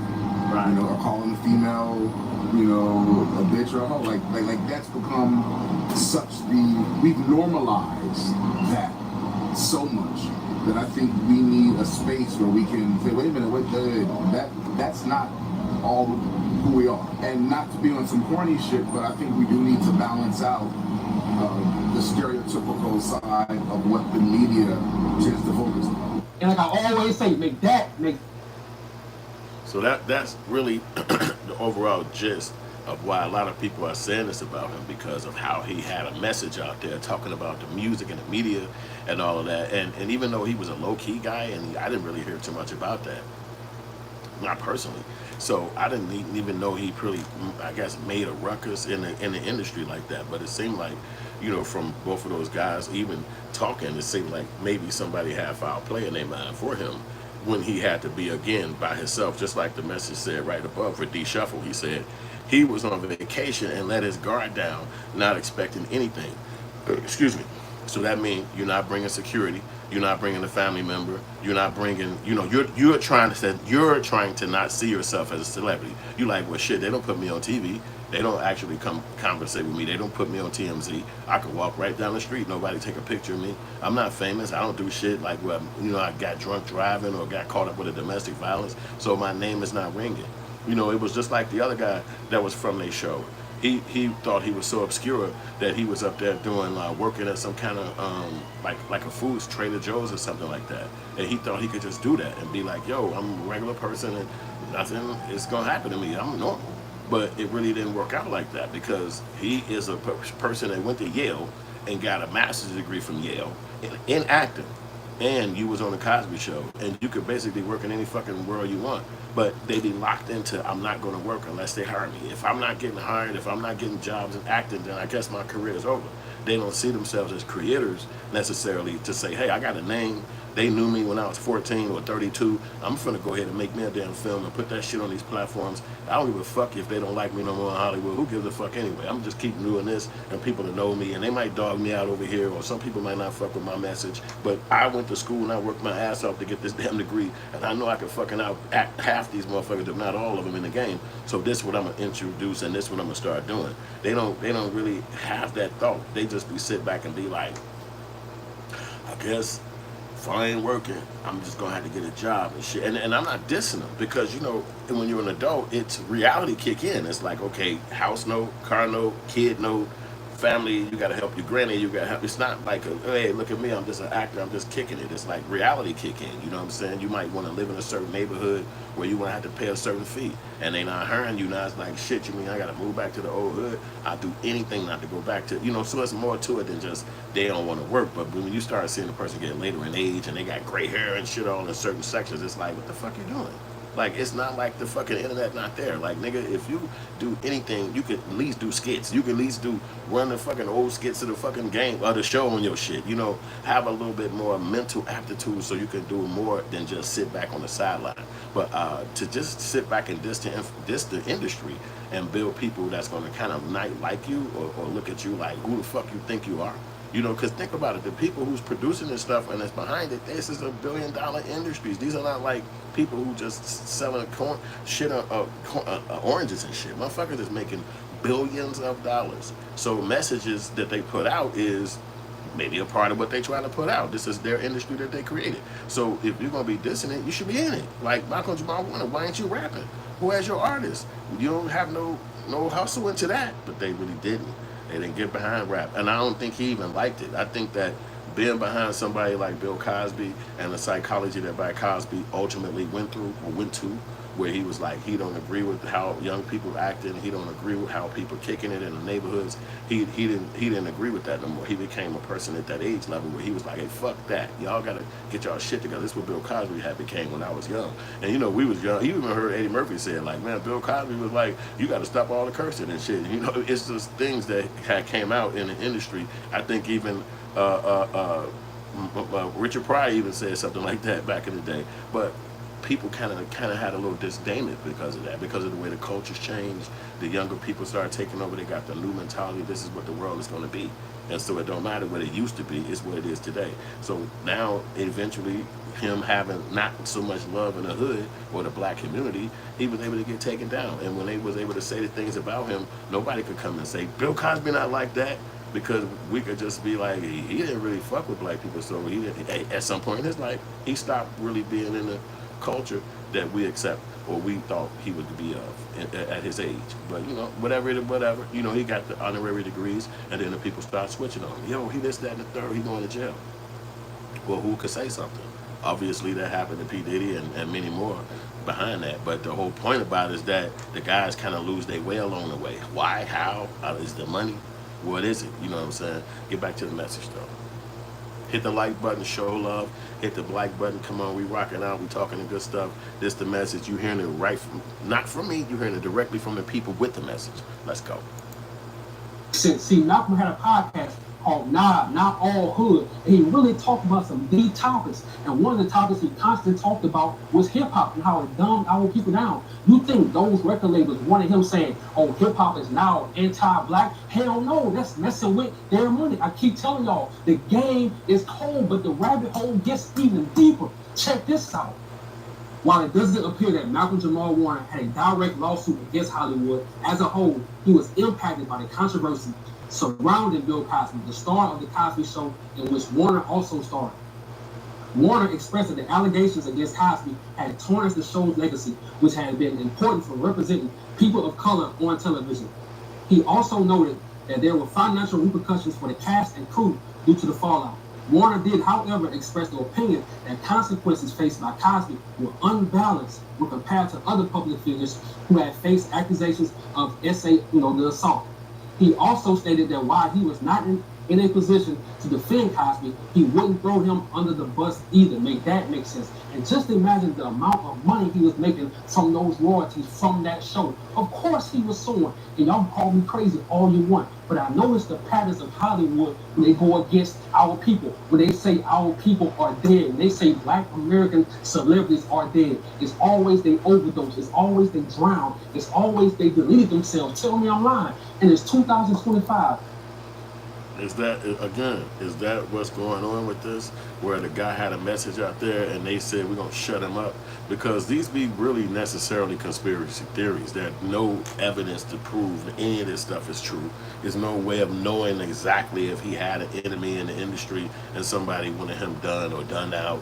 You know, his message, again, was anti-hood, anti-urban, or anti-youth. Or, you know what I mean, he would basically say the people that's on a Carnival cruise is not invited. You understand what I'm saying? So if you name Pookie, if you're named Junebug, Man, you can't come. If you're a rapper, if you look like, you know, dreadlocks and pants sagging, no. You know what I'm saying? So I would assume that he would be assuming that there was a difference between African American and black and nigga. And, you know, sometimes people have those conversations and stuff like that. But to me, it ain't. But I believe that that's what he was trying to put a message of. It's this whole, I think he took on the persona of Bill Cosby. You know, the righteous guy, the guy who don't really drink. I'm not really drunk ever. You don't see me at the bar. I'm never getting caught up with some stripper or some, no girl that's, you know, a hussy, if you want to say it, can ever say she could claim me or we had some moment and now she throwing me under the bus online. Like, he literally, in all these years the internet has been invented, he ain't had not one scrutiny under his name, not even one, since the internet invention. Because you imagine that? That's crazy. You need since dial-up all the way to AI. You've never had nobody say nothing foul about you. Like, what you in the goddamn, you just close the door in the crib and just stay in a room watching. What do we do? Like, you don't do nothing? Nobody, never, not even an old girlfriend calling you like, you said you was gonna call me back and you never called. Like, you ain't had a crazy girlfriend, nothing. Like what is that? Like, this is, you gotta be under, you have to have so much control and so much reservedness around yourself in order to come off like that. So that's why I believe, like, don't you know how Kobe Bryant was a direct reflection of Michael Jordan? He was just a younger, he made sure he emulated his whole everything off of Michael Jordan, right? You know, LeBron James did the same thing, but LeBron James is so much more bigger and girthier. He looked a lot more larger of a human doing what Michael Jordan did.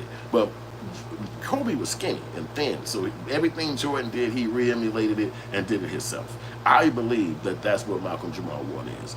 He became another version of Bill Cosby, and that was just what he was. He was just younger and way younger, because Bill Cosby like 80-something, and dude like 80, it's like 55 when he passed. Rest in peace to him too. And it's just like, damn, he didn't never really identify himself as to who he was. And I think that looking at Bill Cosby and seeing this billionaire behemoth since you was a teenager all the way to you, I guess they probably took Bill Cosby out within the last 5 years. So let's just say he was 50 years old and Bill Cosby went through the whole gamut, from them trying to throw him under the bus online, to him getting arrested, to him going to court, to him getting freed. You understand what I'm saying? The whole process took 5 years. So now you watched him just kind of go under the last 5 or 6 years. But since you was a kid at 14, 15 years old, you seen him be at the top. You seen everybody kiss his ass. You seen TV give him awards. You seen colleges give him degrees. You seen just, this man has just been a great leader forever. It's like Jay-Z. It's like Jay-Z, but 35 years in the future. He not 50 no more. He's 73. And then some kid who watched him all his life become the new Jay-Z of the new millennium, but that's way past our time in the difference in the years and young. So it would be the same thing. So as I watched him grow up, being a kid who watched him grow up, it's like, damn, he never really showed his own original identity. I thought that he would have, you know, come on. He never really had dreadlocks like that. He never really, at one point he did, I think, though. He did have dreadlocks, so that's not true. But I thought he would have came off a little bit more. But that's just me. I mean, I can't judge him. I'm just saying, when you're watching a person on TV, you have your own ideas about what you think that person is all about. So, Family Balance said, he spoke against what he is doing. What is being done to our people. He spoke a bit against what's being done to our people. Okay, Tasha said Theo would be missed. I love Gordon Gartrelli episode. Yeah, I think I remember that one. Tasha Hannah, it does stand to reason that, it does stand to reason that Bill was a role model for him. Oh, hell yeah. I think Bill Cosby was more probably like a dad figure because, you know, he didn't have a father. And then, you know, when Bill Cosby started moving on, you know, the show is over at a certain point and Bill Cosby started moving in different directions, that's when he had to find his own way. And I think he probably was like, you know what, I'm just going to do it. Because, you know, imagine Bill Cosby pulling you to the side like, look, I don't want you being like these idiots out here. We gave you this chance so that you can be a new image for black men. They're going to be looking to you. They're going to be looking forward to you. And he looking at him like, okay, I just really was trying to come over here and get a Pepsi, but thank you. And now you constantly walking around Bill Cosby. He pulling you to the side like, look, I don't want you smoking. I don't want you drinking. I don't want you gang banging. Don't be around these idiots. And you sitting around like, okay, Mr. Cosby, I really was just trying to get my jacket. My mama was waiting outside. You know what I'm saying? Like, he really giving you guidance and you're not even trying to ask for it. It's just like, just control. You know, like you walk in the room, he like, come here, you studied your stuff. Don't fuck up out here today. We're not going to play with you today. You like, no, I'm really on my game. I got it, Mr. Cosby. He had a level of respect for him. And then we got Mr. Cosby who get thrown under the bus to that extent, which just came down the pipeline of TV. That's going to throw off you for a bit. That's going to make you, you know, it's almost like the Karate movie. You're going to be like, master, master, I must avenge my master. So now where he can't have that stuff happen to him, he never was doing all of the stuff Bill Cosby did. He saw that and he like, that wasn't for me. So he got a perfect, you know, he could run for a damn office or some kind of way because there's no scrutiny behind his name. He's never done nothing to say, oh, but wait a minute. He did have a tax thing. He didn't pay his taxes. He had none of that. Like, he just, it seemed like everything he did was above board. But obviously, he's still gone. So that's what the conversation is about. What happened? Tasha Hannah said, Malcolm and Eddie was big during this time. When Cosby's show was over, he landed on his feet. I agree. He was a man of his own motherfucking fortitude. He didn't stand behind Bill Cosby throwing rocks like, man, he ain't never gave me no show. After we did that one show, I ain't never did nothing for Bill Cosby, man. He ain't nothing, man. You know, it's people who threw Bill Cosby under the bus at that time that he fell off. You know what I'm saying? That guy NBC who was, I forgot his name, Keenan or something like that. He played in Bill Cosby movie. Bill Cosby did a rendition of, what's the name of the movie? Fat Albert, and old boy played the main character. But in the future, when Bill Cosby went through that, they came to him and said, what you think about Bill Cosby? He's like, man, fuck dude. He's like, don't fuck my shit up. Don't burn me up for dude. You know, that he an older guy. I don't know what the fuck he was up to, but if y'all want me to say fuck him, fuck him. So, and old boy just said, you just heard him say, no matter what, I'm not going to throw Bill Cosby under the porch. So he was what you would call he pledged allegiance to Bill Cosby. He would never do that to this Bill Cosby. Let's get back to the message and hit the like button, share the message, hit the like button, share the message. We going deep into the conversation. Appreciate y'all coming to rock with us. Let's get to it. You telling me you don't have no videos of the incident? You don't have no pictures of the incident? You don't even. They said it was 2 people that tried to save him. Where are those 2 people? Can we have an interview? It's 2025, but guess what? The rabbit hole goes even deeper. Check this out. And before I read this, I'm not condoning no weird behavior from nobody, but I have to call out the tactics that Hollywood uses against our people. Check this out. Before the essay assault, and I can't say the word because of YouTube guidelines, but you know what I mean, essay, and I'm gonna just add assault just to give you a context clue. But let's go. Before the essay assault allegations became public, Bill Cosby was the creator, producer, and star of several television shows, including The Bill Cosby Show, Fat Albert and the Cosby Kids, The Cosby Show, A Different World, Cosby, Kids Say the Darndest Things, and Little Bill. Make that make sense. Now, Bill Cosby owned all those shows, and I know it was a running joke that he was going to purchase NBC, but nah, he was really going to purchase NBC. And when those people in so-called position of power, when they heard that, they destroyed his whole career. It was all by design. It was all on purpose. And now he owns nothing. But how ironic, we have a felon and a predator as the president of the United States. Make it make sense. And I'm saying over and over and over again, y'all can call me crazy all you want, but I see the patterns of Hollywood. They do it every time. They did the Whitney Houston, Phyllis Hyman, Prince, Michael Jackson, Sam Cooke. I can go on and on. So you see the message, and let me see what y'all saying too, because I don't know if what's going on is what's going on, man. It's crazy. King AA said, Malcolm J. Dub was the embodiment of what Bill Cosby said we could be as a people. Damn, bro. That's a real dope way of looking at that. I like that point. You know, yeah.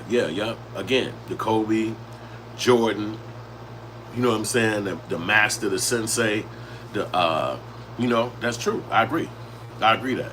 Yep, he said instead of taking on the negatives or inward behavior, he always chose the positive. Yeah, and that's what I was saying too. Again, when I talk about using the technology today to put the message out, I would assume, I think that they felt like that they're going to work in Hollywood for the rest of their life, and it's probably not going to be no financial issue or nothing to stop their trajectory. But they're leaving the message out. You know, you basically leave us with Tyler Perry. Not to diss Tyler Perry, because I fuck with him major hard. But the man is wearing a dress in every movie that's supposed to be fun and exciting. So that means if you're going to take your family out or take your kid out, we have to have the suspension of disbelief and say, okay, he's supposed to be a girl. That's cool. That's a time for that. But if you got this certain level of manhood or standard or a certain level of psychology that you think that people should know or see, then we shouldn't just hear about it off a podcast. We shouldn't just hear about it off of a conversation that you had on Jimmy Fallon. Like where's your message? You know, well, come on. Don't just wait for a sitcom to happen. Make something with your own camera money and get on Tubi. Make something with your own camera money and get on YouTube. Put the message out there. But I think the message would have went against the messaging from Hollywood. So that's why a person like him would play it more demure, low-key. I'm just going to be saying some shit over here. Because I never heard his message. It never came across my stuff. Never came across my algorithm. I guess the internet is looking at me like, this a hood nigga. We don't need to send you shit from him. So we don't want you sending no bogus message back to him or nothing like that. I guess I never seen him. You know what I mean? He don't come across none of my algorithm at all. So I just don't know why, but it just didn't happen like that. And so I never seen like even reruns from the show. You scanning through your fucking whatever, Instagram or TikTok or Facebook or whatever, and you don't see like, oh damn, they go an old episode of the Cosby Show. It's not, I didn't see that much. You know what I'm saying? Nothing that my memory captured. You know, so that's why I say the guy was low key with it, but he still had a message out there, and some people was hearing it. Some people was listening. Glendale Russell said, I agree with you, Jamal. He emulated Bill Cosby. Tasha Hannah, how can some of those celebrities turn their back on Bill Cosby when he helped their career? That's crazy. That's facts too. Yup. Malcolm Jamal. Tasha said Malcolm Jamal always has his back. Yep. Princey Passer said, no real man will ever be wearing a dress. I swear to God. King AA said Tyler Perry made it a place in entertainment that Bill Cosby could never. But no, what said Tyler Perry made it a place in entertainment that Bill Cosby could never. No one finds that strange. Bill, despite what he did in his personal preach, educated, and positive creativity. Yeah, well, you know, and Tyler Perry made, I guess, you know, Tyler Perry made it to his level of the times. You know, at that time when Bill Cosby was doing his thing, you were not going to have nobody owning a fucking own studio. You're not going to have nobody. But at that time, Bill Cosby was breaking down barriers in his own way. He was able to start the first black association. I'm sorry, the first black stuntman's association. He was doing a movie I think it was in the 70s, and it was called I Spy or some shit like that. Forgot the name of the movie, but at that time he was in the movie. It could be named something else, but he was doing the movie. He was the main character because he was a big ass star. You know, this is before my time, but I'm just hearing over the years. So as he was doing this movie, the stunt men at that time were Caucasian men. Well, that's going to be a problem if the guy's a dark-skinned black guy, but Hollywood is Hollywood. So they like, hey, get your ass in there. So he like, well, hold the fuck on. I know some black motherfuckers who could be stunt men. They like, what? He said, yeah, this nigga, and that nigga. So they started being the stuntmen for him inside the movie, and then they ended up bringing up and making and creating the International Black Stuntman Association. And that's a real thing. So he did create shit, and he did put his stamp in shit and make a message, but it's not the overarching message that you hear about, you know, in the Bill Cosby, what he led and what he gave to the world. You don't really hear about that, you know what I'm saying? But it is what it is, you know what I'm saying? I just, my man said, do the one chip challenge, I'll drop $1. Fuck it, I'm doing it. I want my $1 too, nigga. Yo, but,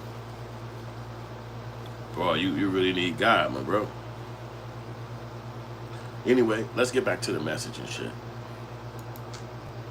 And don't tell me anything about he was in Costa Rica. Why would they unalive him and he was in Costa Rica? Have you ever heard of Left Eye? She was in Honduras in a car with 8 other people. It had 9 people in the car. She was the only one to get murdered. They don't care where you at. They'll catch you wherever you at, when you least expect it. And it's just shown. It was 9 people in the van. After she went to the internet and saying that Clive Davis, these record labels owe her money, they've been stealing money from her over 30 years. Guess what happened? In a van with 8 other people, she made the 9th person. She was the only one to die. Y'all, I keep telling y'all, the game is cold.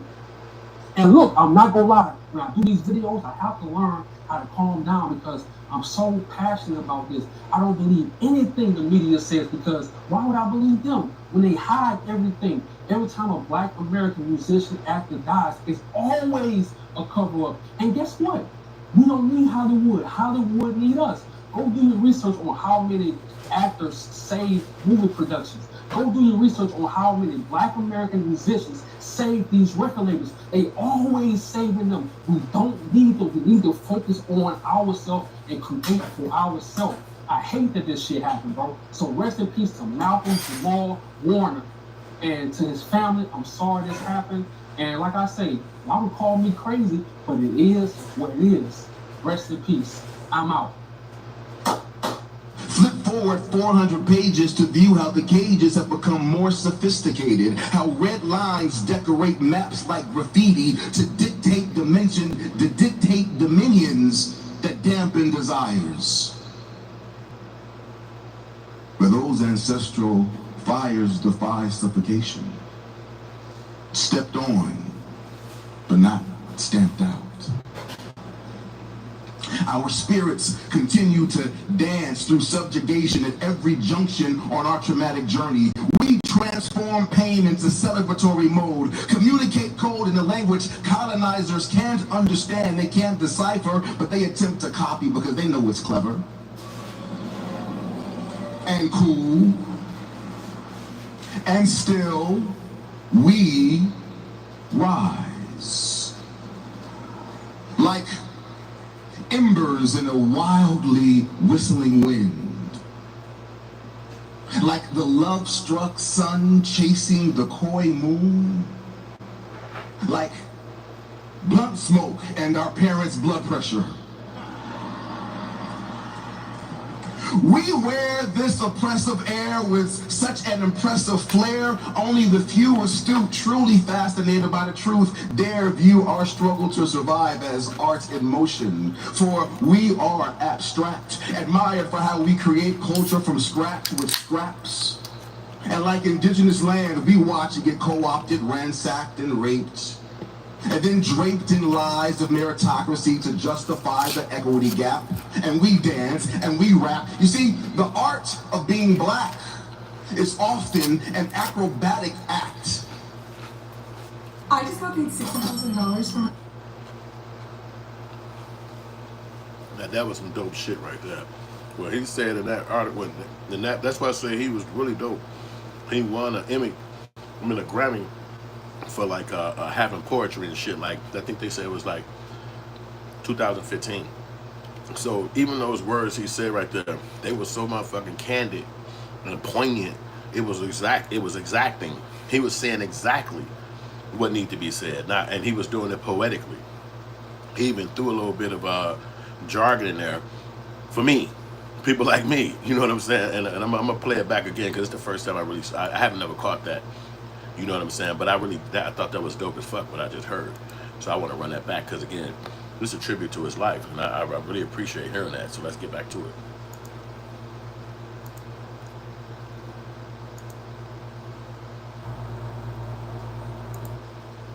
And our parents' blood pressure.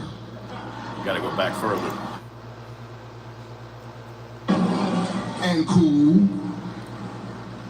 And still, we rise. Like ember desires. Where those ancestral fires defy suffocation. Stepped on, but not stamped out.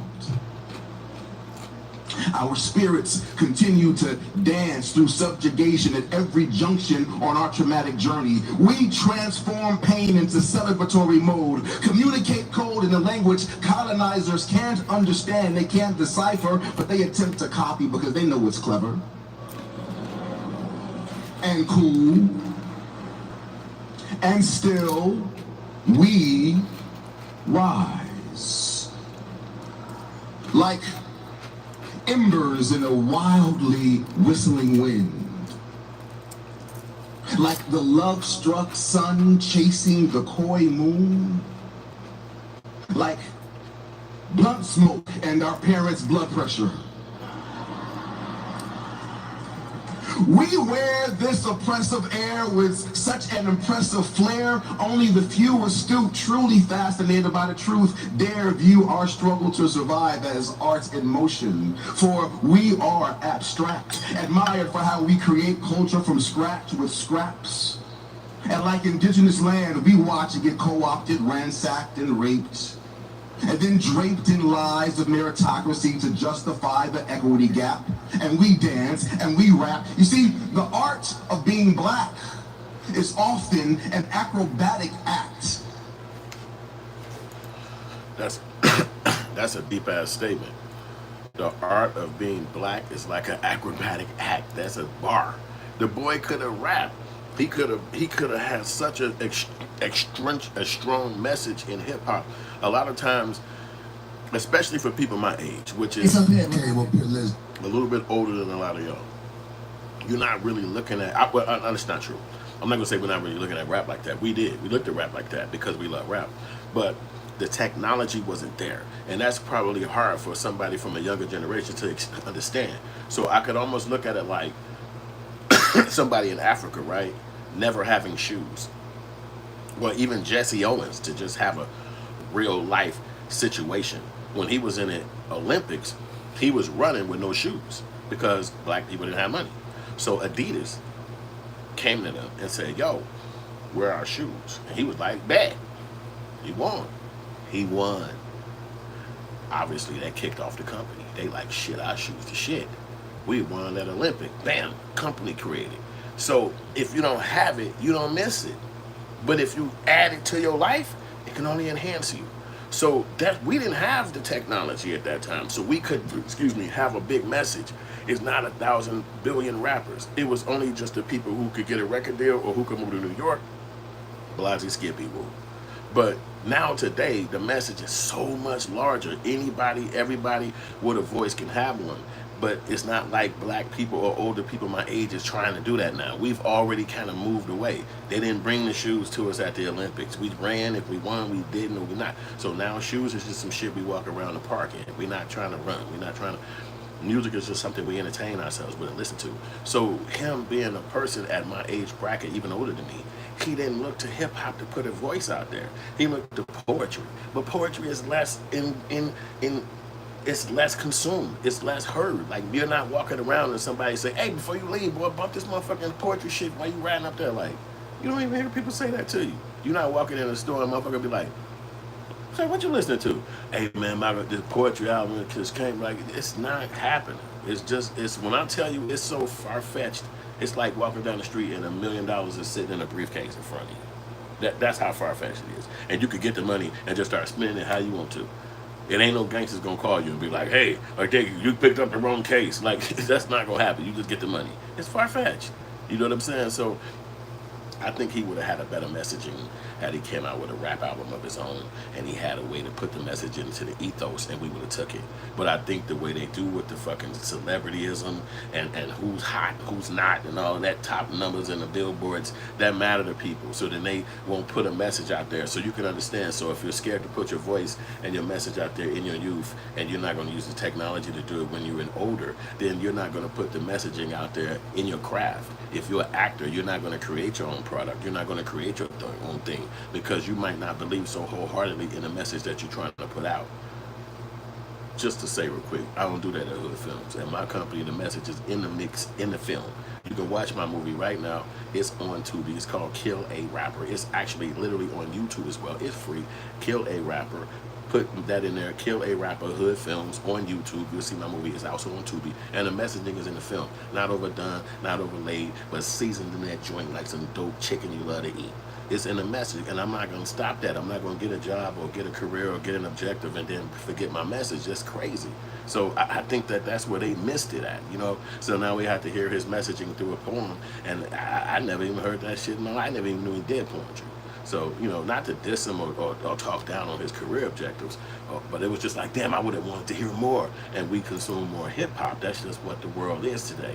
So you're not really bumping music or sounds or hearing messaging that's not coming from the hip-hop experience. You know what I'm saying? So that's why I just would have wished that I could have heard more from him. But it is what it is. You know what I'm saying? He had a dope run. You know what I'm saying? To be a success story from the time you was a child to be in your mid 50s and you still a success story and you still got money coming in, that's just God right there, man. You know what I'm saying? Mystery Man said nothing but facts. Another brother taken out by a sister. And it's like, damn.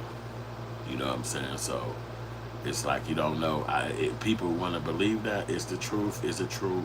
I don't know if anybody will ever be able to know how he was murdered or if he was taken out. But I think that it's a sad thing that happened to him, and I know his family is never finna be able to be the same. You know, they say he was married, but he kept his wife hidden, and that's crazy. It's like, you keep your wife hidden? Like, why would you do that? You know, but it's his life, you know, it's his world. And he, you know, the celebrity shit, you know, maybe somebody be gunning for him.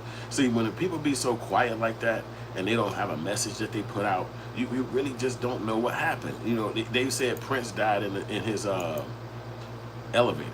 And it's like, okay, well, damn, he got a mansion with an elevator in it. But that's the point. He died in the elevator. So then all the questions come out. Well, you know, he had a song called Elevator, you know, whatever. And it's like, oh, yeah, I do remember that. You know, it probably was somebody came in his crib and they made sure they kept. And it's like, damn, I didn't really think about it like that. You think something like that could have happened? But yeah, because so many people think about things that could have probably happened because these people be so quiet. They get their money, they get rich, and then they kind of tuck away. They don't be seen like that. They be up underneath the money and the mansion, and they living in. There's nothing wrong with that. It's for you to do. You on the earth, but the people don't know shit about you. They can't tell if that's what happened to you. You know, it's your secret life. You know, and I would say that right there is the demise for people being so quiet and secretive, especially right now with the internet and all this cell phone shit. Like, it's no way you should be so obscure and so tucked away where nobody know nothing about you. You like not seen at all. It's like, it's probably to your benefit to be online and be in front of the camera and have a series or a show. So if it don't happen, then people could say, what the fuck happened to him? What happened to her? Yo, hit the like button, show some love. We need them like buttons to run up. We going into a deep dive about this conversation and shit like that, man. We just want to talk about it and bring awareness to the scenario, because, you know, people really are making claims about, is it true that he died? And I wouldn't know if it was or not. You know, I can't say, because I just know that he was somebody famous, you know what I'm saying? But, you know, anytime somebody black dies, especially that money that they have like that, it kind of begs the question, because it's like, you know, a lot of times their money is going to go back to white people. It's not going to go to his family. They'll be like, yo, he owed his money, he owed his taxes, you know, he had a crib over here, some girl popping out like this his baby, you know, and she, what the fuck?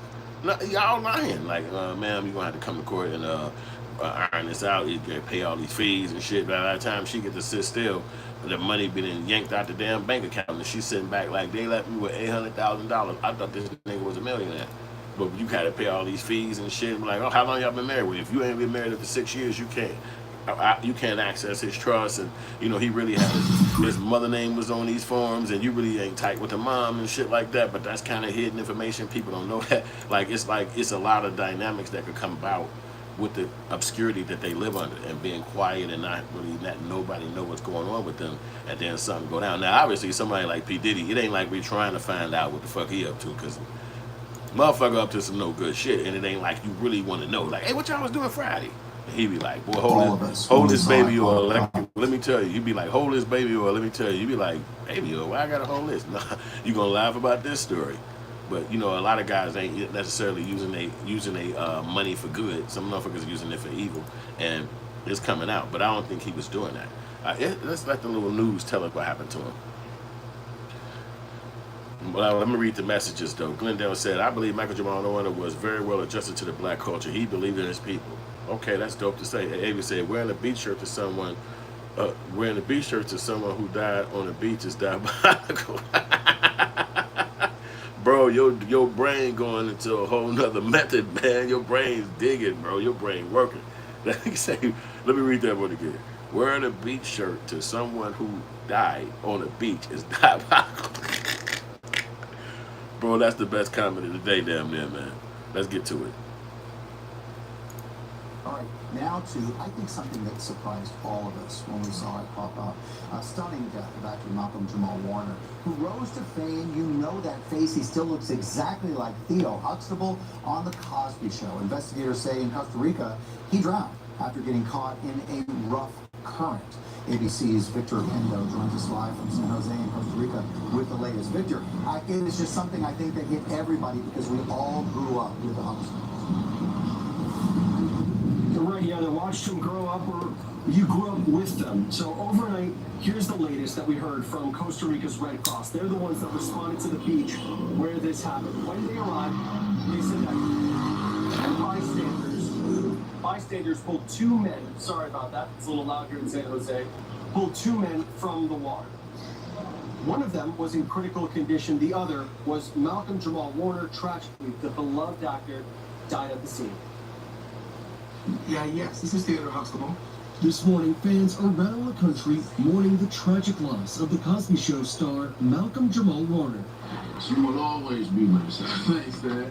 The 54-year-old actor was reportedly on vacation when authorities say he accidentally drowned in the Caribbean Sea at this beach in Limon, Costa Rica, Sunday afternoon. A first responder from the Red Cross say Warner and another man were swept away by a strong current, which is common in that area. Bystanders tried to rescue Warner, but by the time authorities arrived at the scene, he had no pulse. The other man transported in critical condition. The official cause of death, asphyxiation by submersion. For 8 seasons, Warner played the endearing, humorous Theo Huxtable. So that's crazy. It break it down for us right there on the news. And we all know what show he played on and everything about him pretty much. We were fans. You know, majority of the world was fans of his, and we all gave him a lot of our time growing up. His show, he was well picked, you know, for somebody to play that character. They did a good job choosing him. You know what I'm saying? So I'm just glad that he had the chance to do a good work on that. But it's kind of horrific how he died and what happened. You know what I'm saying? It's, you know, obviously it's going to be questions about anybody who died, especially overseas when you're on vacation, because you got enough money to be in a safe environment. You know what I'm saying? And you would assume that something happened. It would probably be somebody trying to rob you. It wouldn't necessarily be like some kind of tragic end to your life. But, you know, what do we know? We don't know nothing. So hit the like button, show some love. I appreciate the like button. I appreciate the shares. I appreciate the watching. Everybody, let's keep it going. It did really hit hard, Zelda. I mean, crazy. Yeah, let's go. Trying to avoid potential dangerous situations just so we can prolong this thing called life. And this brother was just out with his family on vacation, doing something we all do when we on vacation, swimming, and something tragic like that happens. Man, life is not promised to anybody. Yeah. They said, I guess when it happened, somebody else was taken to the hospital. Was that a family member or that was just a person? That person hasn't been confirmed as a family member. They're just being listed as the second individual from the reports that I saw. They were injured during the incident. According to the Costa Rican Red Cross, the second individual was to a local clinic and is in critical condition. Their current condition as of right now is unknown. But yeah, of course they're doing their investigations, trying to figure out more of what happened and all of the things, but Malcolm Jamal Warner was declared, dead at the scene, and then this person's taken to the hospital. Man, really pray for that brother, man. Before you run to social media and post about how this situation makes you feel, take the time to really pray for that brother, Malcolm Jamal Warner. Take the time to really pray for that brother's family. I know we feel like we knew Malcolm Jamal Warner because of the roles he played, but that was a man with a real family who knew him in a real way, and they are going through it in ways that we don't understand. Spend all this time trying to avoid. Yeah, I see what you said, Avi. That's funny on both of them dudes. I did hear about that. But, you know, it is crazy. Imagine listening to their opinion. That's crazy. But, you know, the guy he had a massive impact. But, you know, God take you when he decide. Everybody got their date and they got their time, and ain't nothing none of us can do to stop it or slow it down or make it come at another point. It's like it's already locked and loaded, and nobody get to decide that. So was he under foul play in that place? They now I'm hearing that it was 2 men brought to the sea, and he was sick, or he was broke off a rip current. And it's like, but one was alive. So what happened? Did they crash into each other or something like that? Were they fighting? Was it some kind of event where the guy was trying to chase him and then he got caught? Like, it's so many thousands and millions and hundreds of thousands of questions that could come down the pipeline behind it. So Charlamagne bleached his skin to become less dark and his promoted black success. That's funny as fuck. Let's listen to the next people talk. They sure. Let's go. Was always embracing relationships with everybody he worked with. Malcolm was always embracing relationships with everybody he worked with. That's some old Bill Cosby talking right there. They gave him a little snippet. Jamal You know what I'm saying? Everybody talking about it. It's kind of the same conversation as far as him dying. We all know that. We all know his age. We all know what happened at this juncture. We was just trying to talk about what everybody else was talking about. Like, could it have been something that foul happened to him? And, you know, always at the end of the video, I try to let a white person talk because we don't want to, not at all the videos. I'm going to be front. I ain't going to lie like that. But I'm just going to do it right now.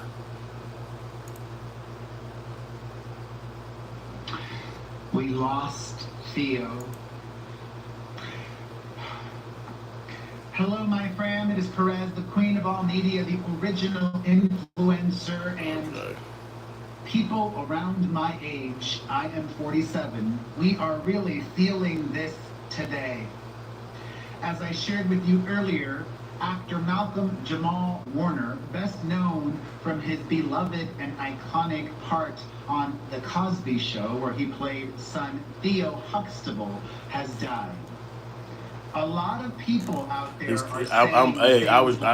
thanks for saying that, bro, because I ain't want to seem like that, but see, the message came in from the people, so we got to change.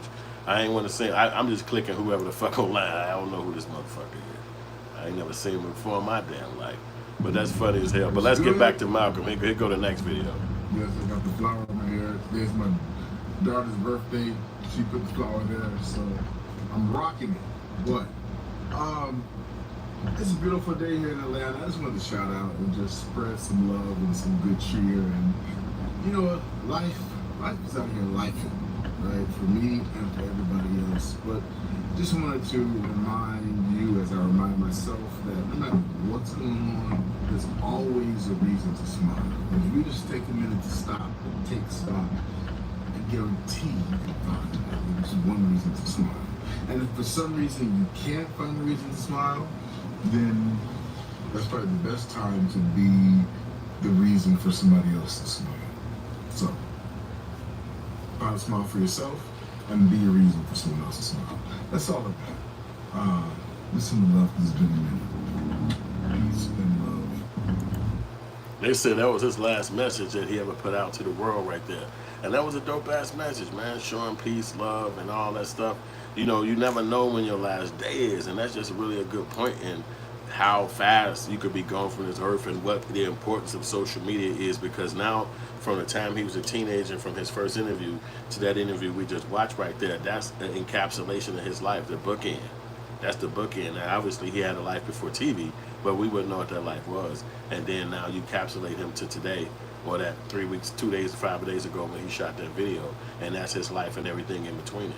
So those are the dashes. These video cell phones and everything that we're using, these are the physical dashes.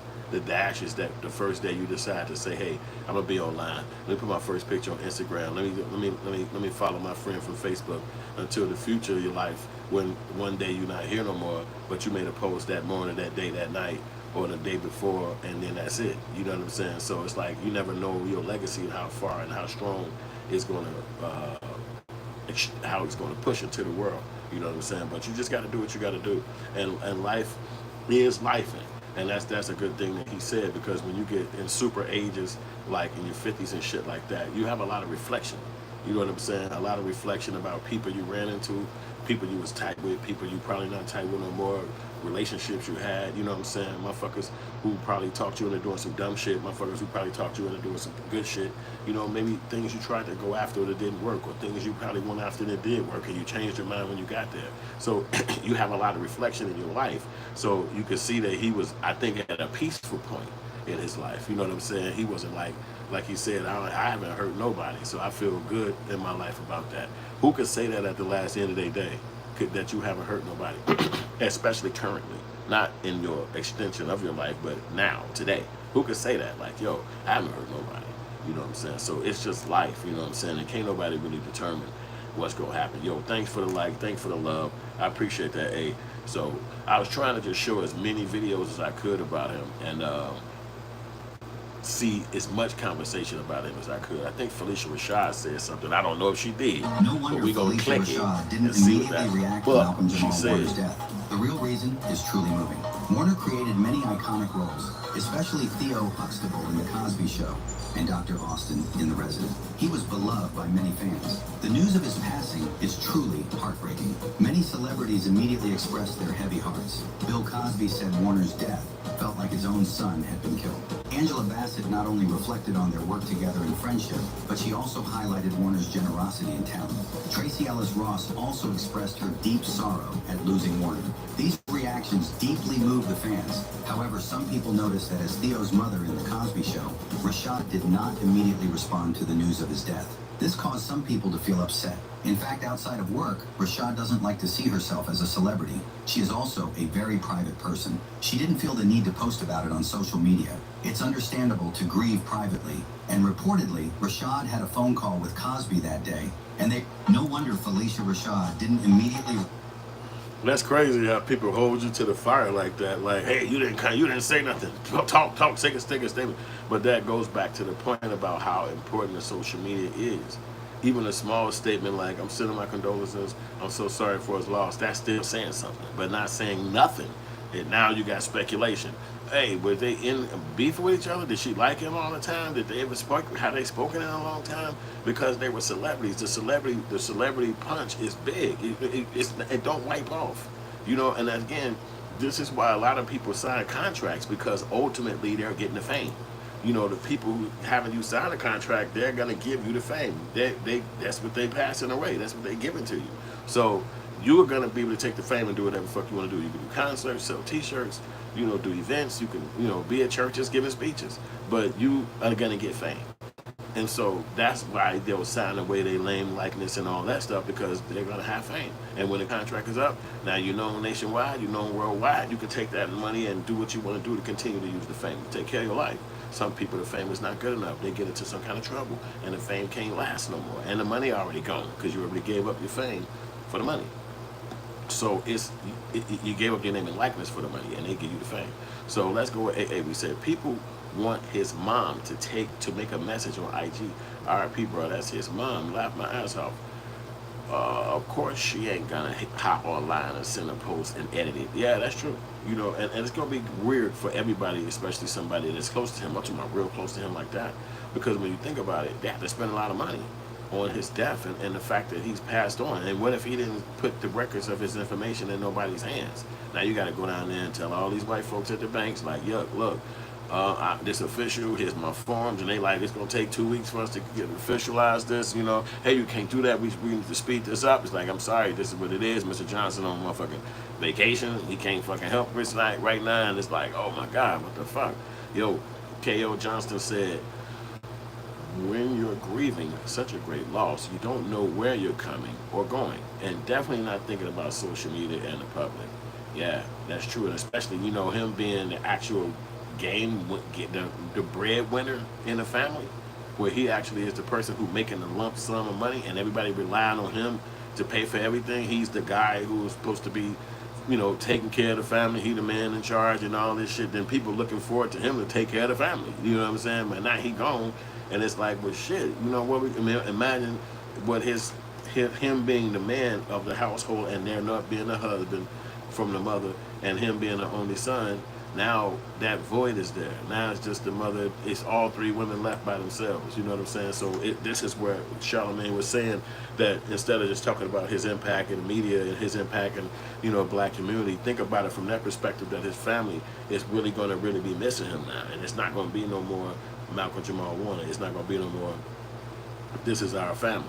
He's gone forever now. You know what I'm saying? And it's like, how do they recover and how do they take care of themselves after this point? Patrice says, sometimes when you're in shock, there isn't an immediate response. I'm still processing my thoughts. Yeah, that's true. And then some people go through grieving stages where it could lead somebody down the path of negativity, where they're drinking or smoking or fornicating or doing something that they shouldn't be doing, and because of the pain. You know what I'm saying? I rest in peace to my little sister. She passed in May 8th, a day after her birthday this year, and we were super sad. And it was just really horrific, and we had to go to a funeral, and the next day was my youngest son graduating from college, so I had to go to a funeral, and the next day of graduation, and I was like, God, it's crazy with this, the way it worked. It was like the days were just set up like that, you know, and it was like, man, but this is how it works, and God bless everybody's soul. So I definitely dealt with a grieving process, and still grieving right now. It's my little sister, love her to death. You know, but what can you say when God make decisions? Hit the like button, show love, show love, show love. Hit the like button, share the message. I'm reading messages, I'm hollering at y'all. We talking right back to each other. We going so far into the conversation. Nobody in the world is digging deep into these conversations, pause, like me, because I love these deep conversations, and we're going to keep it rocking and rolling. And we said, this is probably like you when Dolph passed for me. He said, this probably feel for you when young Dolph passed for me.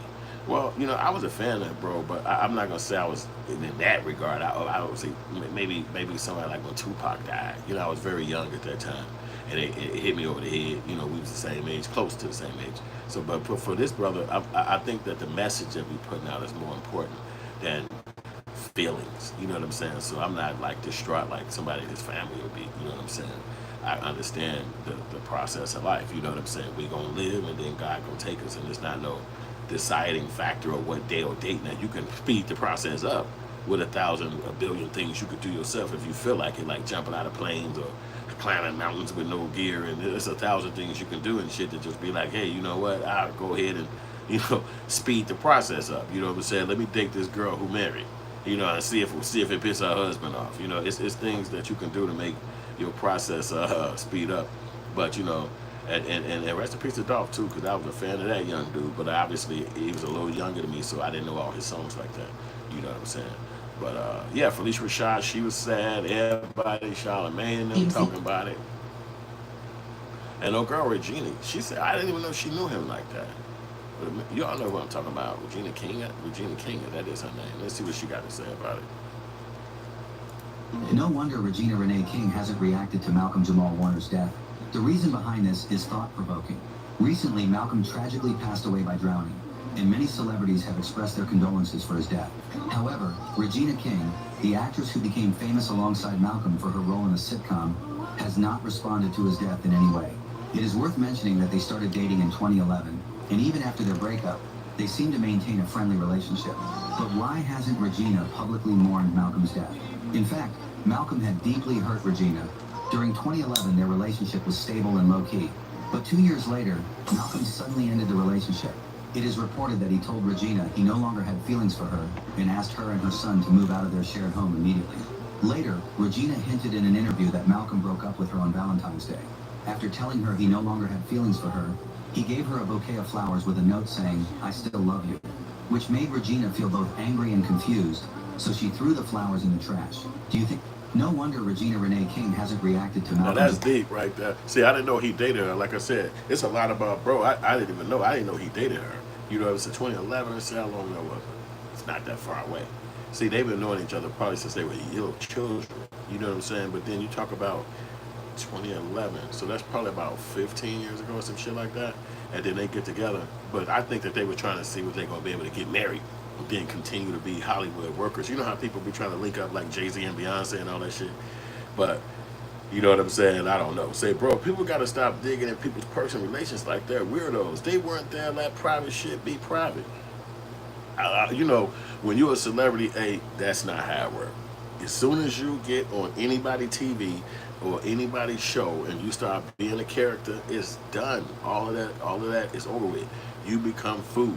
You're a celebrity. Everybody get to talk about you. I remember when I was a kid, and maybe some of y'all remember too, when you go inside the grocery store and you get up to pay the register and shit, you look to the right, look to the left, it'll be some celebrity name on a big old magazine. I forgot the name of National Enquirer, I think was names, and that'd be like, John Cena is a Martian, and he just came from a ship and just got dropped off. Or that'd be like saying Michael Jordan just had a baby with a fish, and you'd be like, who the fuck would even put this in there? And you walking through there, you like, why would this? Who buys this shit? You know, you even look at it sometimes and be like, who the fuck wrote this shit? But as you think about it, it never not be there. It always is there. It's always another person. It's always another stupid ass statement on one of those kind of magazines, because they make money.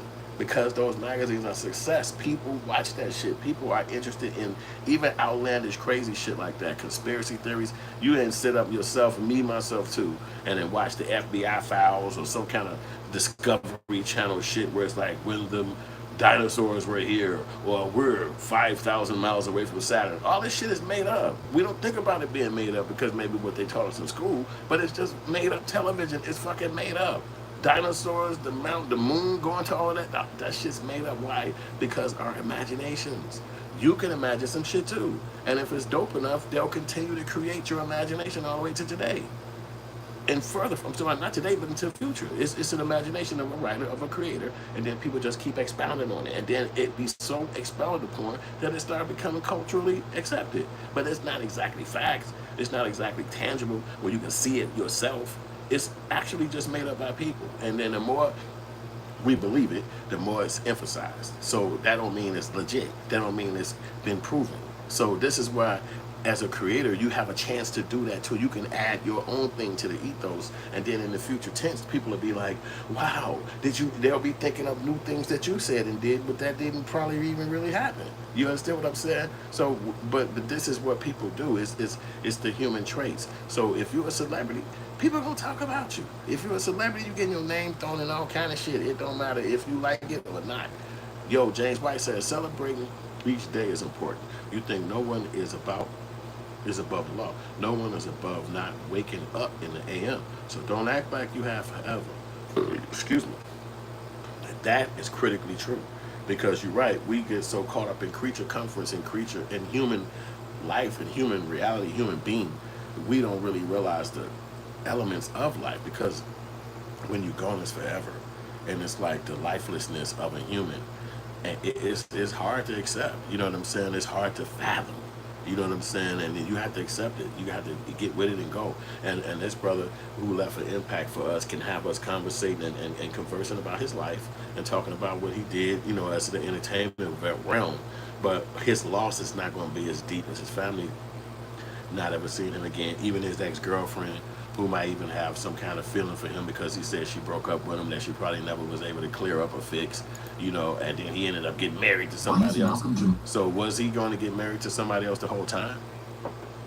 But yeah, I think that this artist got a lick. He basically talk about people who could have been possible in this person's life, and then they put that together. He said, what do you have for lunch, Unc? Some chips. I think that hot chip, I ate one of them. It didn't do shit to me though. I ate the hot chip, you know what I'm saying? Plus I watched some BMX riders and shit. They had a little thing on NBC, and I'm back at it. X Games. You know that shit coming around. All right, let's listen to this next one.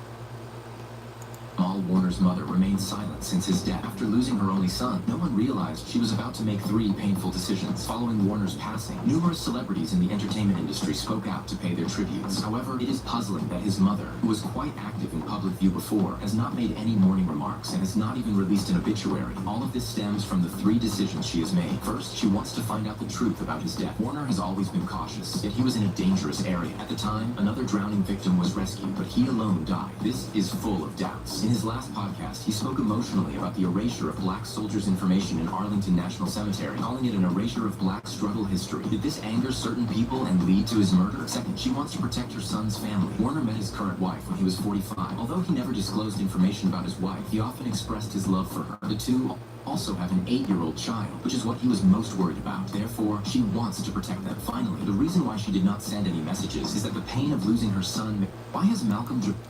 So that's crazy. You see how it's so much conspiracy. That don't mean none of that shit's true.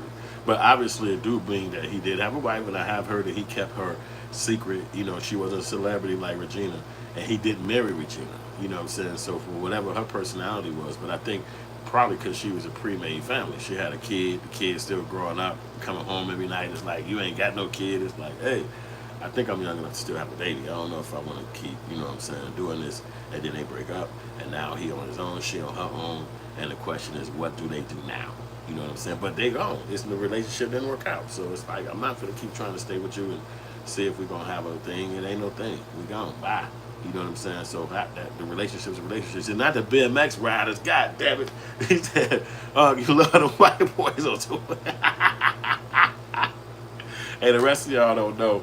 It's a motherfucker going joke on the channel about the BMX riders, because I be kind of getting into rants, and then I use them as a fucking reference in some kind of conversation. And so, bro must know about 10 of them motherfuckers, so he always noticing me mentioning that shit. But you know what I'm saying? I like sports, man. I'm a sports head. I ain't from that community, but if I was down there, I'd be having my ass on them motherfuckers going crazy. I don't know if I'd be doing flips in the sky though. I can't say that. But let's go back to it. Tragic new details have emerged in the drowning death of actor Malcolm Jamal Warner. The 54-year-old, best known for The Cosby Show and The Resident, was caught in a strong current while vacationing in Costa Rica. Beachgoers and first responders desperately tried to revive him, performing CPR for nearly 20 minutes. But Warner had no vital signs when he was pulled ashore.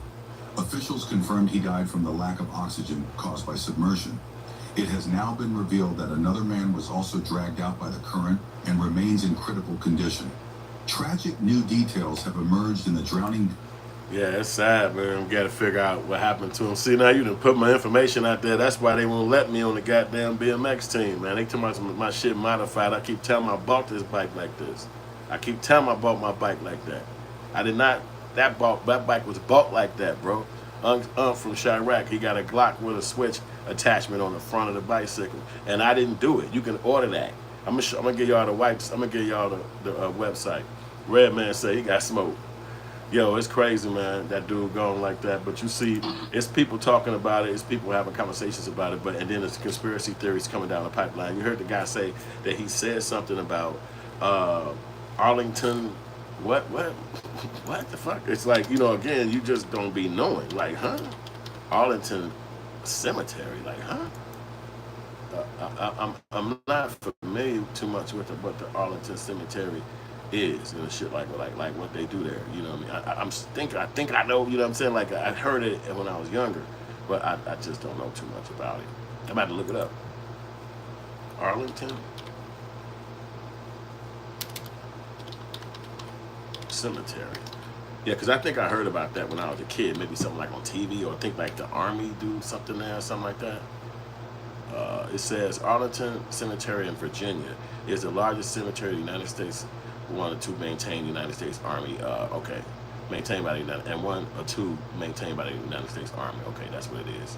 So now, so he said something about the black soldiers. Let's see what that says. Black soldiers. So it's some kind of situation about them. What's going on with that? It ain't no news. I don't see no news popping up. Let's see.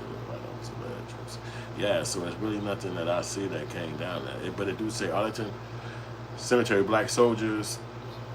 The Arlington National Cemetery is a significant site for honoring the contributions of African American soldiers and sailors. Often, over 16,000 Civil War soldiers are buried at the cemetery, including the many U.S. colored troops. Their headstones are marked in the Civil War shield and the letters USC. Okay, so that's what's going on with that. But I don't know what old boy was saying, because I didn't catch that podcast, like, you know what I'm saying. But I definitely wanted to know if you could find it, or if y'all heard about it. But you know, that don't mean I'm just gonna put it in Google, because if Google didn't hear it, then it ain't been heard. Okay, here it is right here. It popped dead up, so he must have actually did say something, you know. You know what I'm saying? Hey, I'm gonna finish the rest of your movie today. Okay, yeah, do that, man. You're gonna like it, bro. And Suzette Carroll said, my condolences goes out to his family. Yeah, for sure, for Sheezy. Okay, so it's a quote from him, but I don't think I can find a video. Let me see if I can find a video. Because we doing videos. I don't know if there's a commercial or what. That should be looking crazy. Some of these commercials be looking like real shit. But that ain't what we need, right? Oh, okay. Let's do this. I don't know who these people is, so because some of them look a little different. So I don't know. That's my first time coming to this website. Redman said he's still worth that money. Rich people, wow. His wife probably got him together. Yeah, that's true. That made no sense, Redman. All right, let's get to the story. And this is what they claim. Oh, this is a whole fucking hour thing? Oh, no, we ain't going no motherfucking hour. I don't know what the fuck. Well, you know what? Let me let y'all see some of his podcasts, because I never seen none of his podcasts. So let's just take a peek at this bitch. Let's see what he's talking about. I don't know who this person is. Special, because excellence, white people mediocre. Always have been. They don't have to try as hard. They don't have to, because somebody else will come clean it up. We've never had that luxury. We've always had to be twice, 10 times as good. So black excellence is better. It's just what it is. We just put black on it because it is. We've had to always be that. We've never, no matter what we've done, and even when we're better than them, they still will find a way to put somebody over us. That's just what it is. So everything black, black. Comrades, welcome. Now this may be our most lively Not All Hood episode today. For those of you who don't know Tamika Georgia Lee Harper, you are in for a rivalry. She is a force, but she's also a true spirit. From HBO's Death Poetry Jam to performing on Broadway and global stages, Georgia Lee has always led with her truth and authenticity. And whether you agree with her perspectives or not, what cannot be denied is that she is a lesson in self-acceptance, radical self-love, and she's an inspiration to be unapologetically and unabashedly true to self. She reps the hood through and through and reminds us that even in the hood, we are not a monolith. Enjoy the conversation, even through what may be uncomfortable. I got a call about being on Jeezy album. And so I was like, yeah. Then I ain't hear nothing about it. Then Jessica's on it. Kilmore? Yeah. And let me tell you about that. When me and Jessica did the interview, I was like, I was so proud to have poetry. Man, I don't know what the fuck this video really is. I don't know who these motherfucking people is. I was trying to find Michael Jamal. This is show. It's called Not All Hood, but I don't know who the fuck this is talking. I'm trying to get the dude fucking talking so we could at least, you know, see what he got to say, because I don't know who the fuck he talking to. I'm gonna keep it 1,000. I just don't know. So let's see. A misconception that we're saying not all hood, saying that the hood is bad, but the concept is like what the media shows us is one side. All right, bam. This is exactly what I wanted to hear from him. I'm glad we found this, because he's actually going to explain what not all not all hood mean. And that's dope, because you know I have my own assumption what not all hood mean. You know, obviously my company called Hood Film, so I want to know, what does a person with a podcast called Not All Hood actually mean? Like, what does that mean? So he's going to explain it to us all right now. You know, rest in peace to him, because he don't get to even defend, so I'm not going to diss what he say. He's gone, so I just want to hear what he had to say. Yo, like and subscribe, show love. We didn't went so far into the rabbit hole. We actually found the message directly from him. But last month we were doing a poetry set, and we were at a sold out 3 shows that Malcolm Jamal Warner sold out at City Yes. We're waiting list. Hey, why you want me, bro? Hey, stop fucking with me, nigga. Damn. Podcast. And I was, podcast is called, Not All Hood. And I couldn't even finish my sentence. Just like, ain't nothing wrong with the hood. Ain't nothing wrong with the hood. And it made me realize that there could be a misconception that we're saying not all hood, saying that the hood is bad, but the concept is like what the media shows us is one side of black culture. It's the hood side, and the hood side, ultimately, historically, is what has always created American culture. Sure. Right? It gets co-opted from the hood and then it becomes mainstream. Exactly. All right, let's pause that. Yeah, you a funny motherfucker, nigga. But let's get back to it. Hit the like button, y'all. Yo, we gonna read the comments too. I like what he said right there. He said, I want to make it clear up the misconception. Not all hood is not about dissing the hood. He feels that it's messages that need to go out about the hood that's more than just one monolith. Okay, fine. So he won't break down. I went back a little bit so we could run back through it because A had me laughing over here going fucking bonkers. So let's get back to it. Look at it. Look at his modest face. When old girl was saying that he did sold out the winery and shit.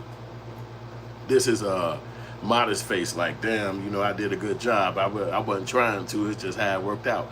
And then he gonna go into the explanation as to why he called his podcast Not Hood, Not All Hood. And I'm glad he did that. It's a really dope ass name. Let's go.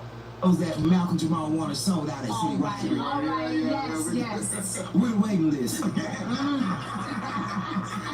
We were backstage and we're talking about the podcast, and I was, podcast is called, not all hood, and I couldn't even finish my sentence. Just like, ain't nothing wrong with the hood. Ain't nothing wrong with the hood.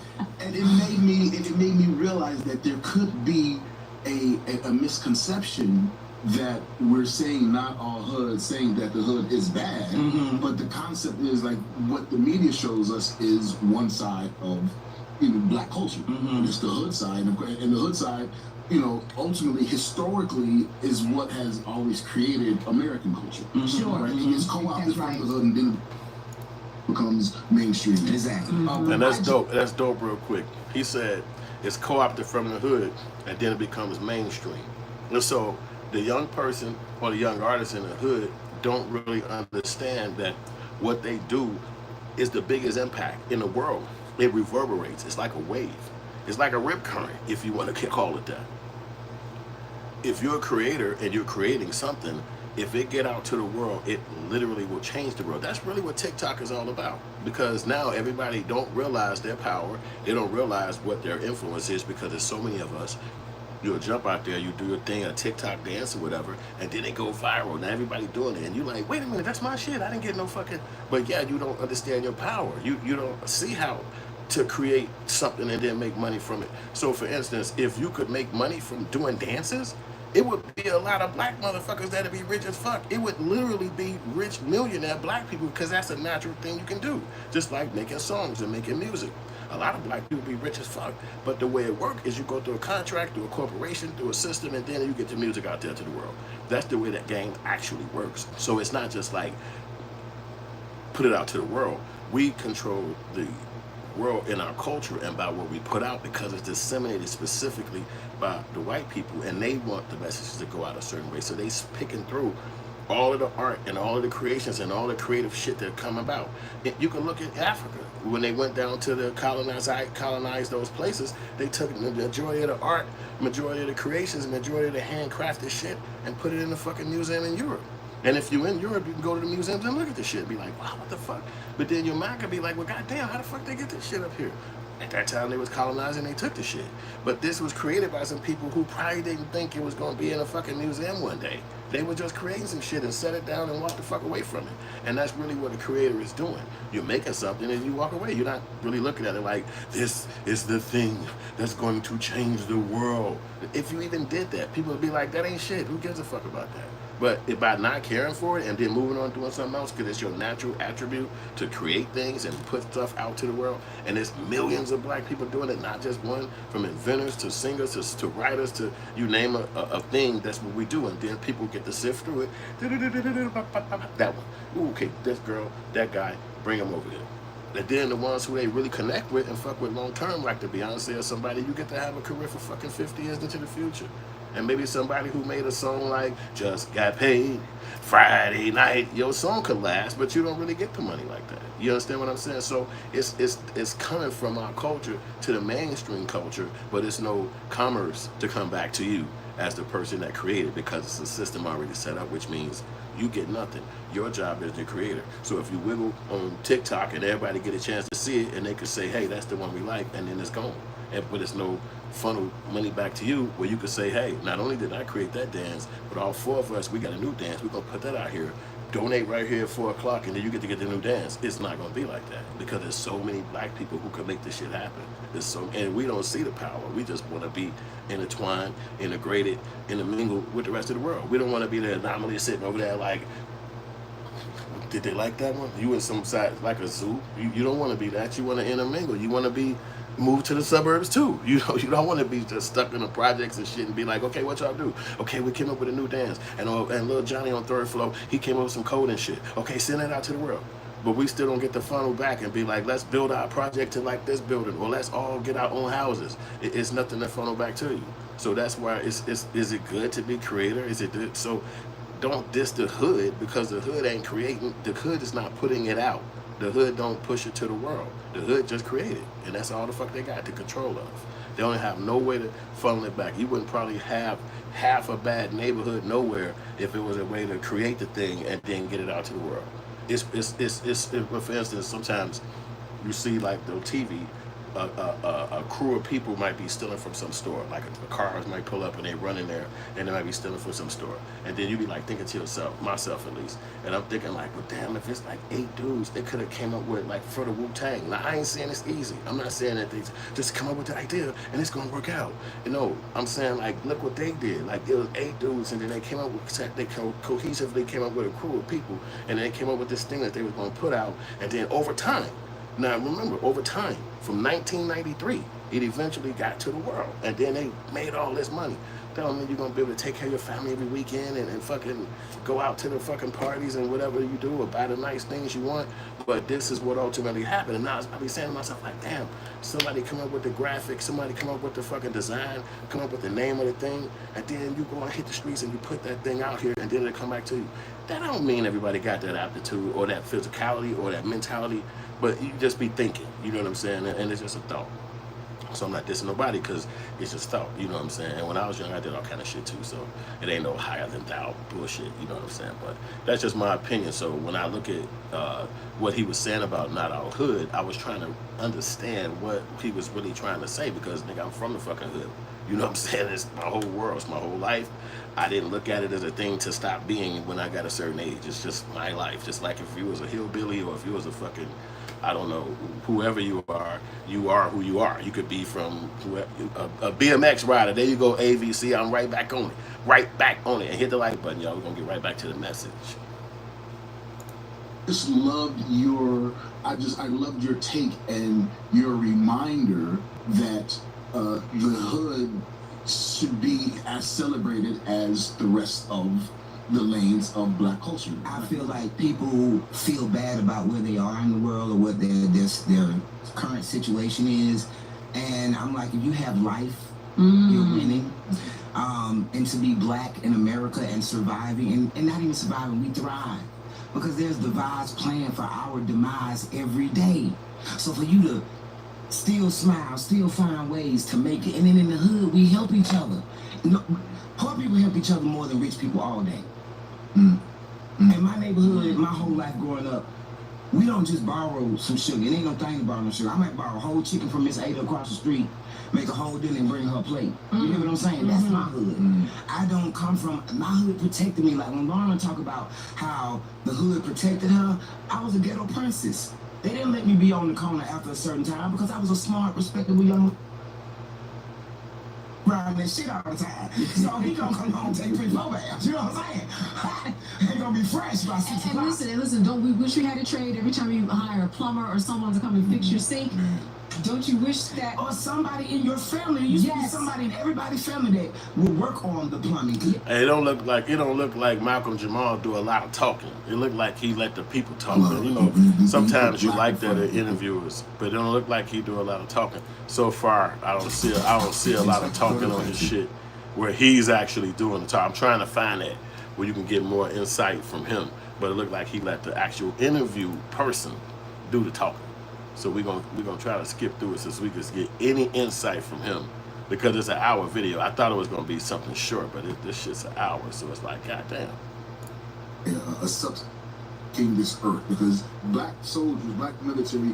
Here you go. These people. Here you go. Here you go. This is the segment that we were searching for. She is. Right, looking kind of familiar. People I know. Come on. That's true. That's true. Darker than a paper sack. Mm. Want to talk about that? They don't let no nigga be on TV unless they darker than a paper sack. It's funny. I was talking, having a conversation with again my thread. Yes, yes. Of people, and there's a guy in our thread. Is a brother. He's more conservative leaning, and we're talking about the Arlington Cemetery. Mm-hmm. And how they're scrubbing the history of a lot of those soldiers, and his take was, well, if they were just considered American soldiers and not black soldiers, then they wouldn't have to scrub their history. And I said, but if you take away the fact that they're black, you're taking away the whole history of, at a point where they wouldn't let black men become soldiers. Hello. You're taking away everything. Hey, let's run that back. Run that back. Darker than a paper sack. Mm. Want to talk about that? In our thread is a brother. He's more conservative leaning, and we're talking about the Arlington Cemetery. Mm-hmm. And how they're scrubbing the history of a lot of those soldiers. And his take was, well, if they were just considered American soldiers and not black soldiers, then they wouldn't have to scrub their history. And I said, but if you take away the fact that they're black, you're taking away the whole history of, at a point where they wouldn't let black men become soldiers. Hello. You're taking away everything that black soldiers had to do to persevere. Yeah, you're taking away the fact that, again, black soldiers are the hands down the most patriotic people walking this earth, because black soldiers, black military, these people are fighting for freedoms that they don't even get to enjoy. In spite of so much. To go to another country, fight, and then come home and be treated like.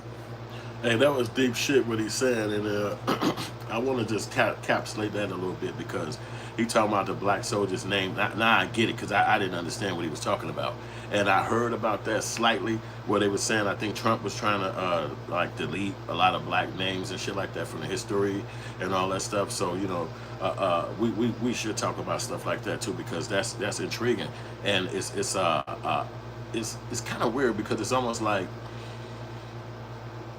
I look at it like being in a war, and I look at it like, if you're in a war, it's going to be a winner and it's going to be a loser, right? So the winning side get to decide how they operate after that point.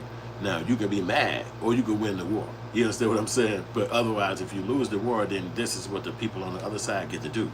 And at the end of the day, black people who used to be slaves, black people who really still need white people for jobs, black people who still need white people for food from stores and big boxes and all this shit that we have to do in water and clothes, and come on, to think that they're not going to delete certain things or not want to stop things from being something that go down in history is crazy. But it's in your hands. So to think that, okay, somebody else who won a particular war or is in charge or won something above me is going to also reserve my history, is going to also say, oh yeah, and here's the other people, and this is what they did. Now, I'm not going to do it. I'm not going to talk about myself. I'm not going to have somebody like Tyler Perry with his own film studio to say, yo, we got a lane over here at Tubi. Let's try to do movies on all of the black inventors, from the first person who made the shoelacer machine to the you name an invention, to the elevator, to the fucking ironing board, to you name it, the refrigerated truck, to the cotton gin, you whatever, to the super squeegee gun motherfucker. Like, let's do that. Let's just make a lane, and we're not gonna make it extravagant. We ain't gonna make these movies gonna be costing like $10,000, $15,000 to make. We just want the message to get out there. We use YouTube people. We use all the people that want to be influencing actors and creators on YouTube. Get over here. Here's the story. Here's the movie. But they're not even thinking like that. They saying, hey, white guy, you got all this museum shit. Where's my section? The fuck are you even talking about? Yeah, you in America. Yeah, you have been a part of the country, but you didn't win shit. You don't have your own shit built. You're not trying to create your own system of what the fuck you are or what you had or who was the history. You keep telling somebody else to do it, and you mad if they don't honor it. And it just seemed crazy. It's almost like a girlfriend coming to your crib and saying, well, we broke up, and I used to stay here. And I know you got a new girlfriend. I see her stuff all out here, her car parked outside, but I don't see no pictures of me up on the walls. So if we was in a relationship for 9 years and we broke up for whatever reason, you should still have a photo of me. What the fuck you mean? I mean, like, I was in your heart. I know your mother. I know your family. I know everything about you. Where's my picture? You sitting back like, I can't have your photo sit up around here. They gonna look at me like I'm crazy. And she gonna say, well, you is crazy because you broke up with me. You supposed to have my photo up. And you be sitting like, what are you talking about? So it's just really crazy how you can think that somebody else is gonna reserve your history or legacy when you should be doing it. And I know those people worked hard, that died for the country and did a lot, and they deserve it. But deserve it from who? The people who you fought against, or the people who after the war, like the person was just exclaiming that they didn't even give you the respect after you went to the war? Like, that's going to be the wrong people to think that they're going to reserve your history. So to talk about it like they're doing on this podcast and bring awareness to it, because again, somebody like me, I think I glanced at the thought of hearing it. You know how you might have heard it in the news sporadically, but it wasn't nothing I was like, oh shit, let me frame out further. I just heard about it. I heard it maybe, but never crossed my mind again. And now I hear him digging deeper into the conversation of it, and it's intriguing information. It's like, well, damn, you know what? Those people did put a lot of effort into it. Who want to forget them for what their efforts are if you believe in and remembering other people from other cultures, or even just remembering any part of it. But I think that that's our duty as people with strength and knowledge, that we should actually be trying to find ways to reserve the characters and the people who we hold in high regard. But first, you got to hold them in high regard. You can't start thinking that the most important person in the world is Michael Jordan or LeBron James or Jay-Z or somebody, and then the people who invented these things is not important because they're not on TV, or they're not somebody who also work at this particular place. You know, you have to still have that heart and soul where you want to put those messages out there about those people and what they gave to the industries. So let's get back to the message before we hit the like button. Though. We're supposed to have 2 billion more like buttons, yo. Let me read this message. They just say, imagine a multi-millionaire child star and an adult star saying, black people don't get freedoms to enjoy and died on vacation. Damn, that's a good way of looking at it. You know, but I don't think that's what he was saying with this, but that is a good way of looking at it because it's oxymoronic. Now, you living in a high-end life and you saying, well, black people being forgotten and shit. I guess that's the kind of the same way I'm saying it. It's almost like your opulence that you get to have is on the back of people. So maybe you should spend some time utilizing the technology to speak on how those people might have influenced your life. That's like me not saying a black filmmaker like Oscar Micheaux or even Spike Lee wouldn't have had an influence on me before the digital time frame. Or even somebody like Tyler Perry, who has done so much in the industry of music, of filmmaking, since I started out in my early 20s to today. So it's a great thing to always reflect and remember the people who came before you. Let me get back to the message for a minute. Like you're not of this country. Yeah. And it was that conversation. So before I have a thing we talk about all the time. I have a thing about black excellence and like black love. When you put black in front of it, it makes it a subset of that thing. Mm-hmm. But then when I started, having this argument with him, discussion about the history of black soldiers, for the first time, it made me think of black excellence in a different way.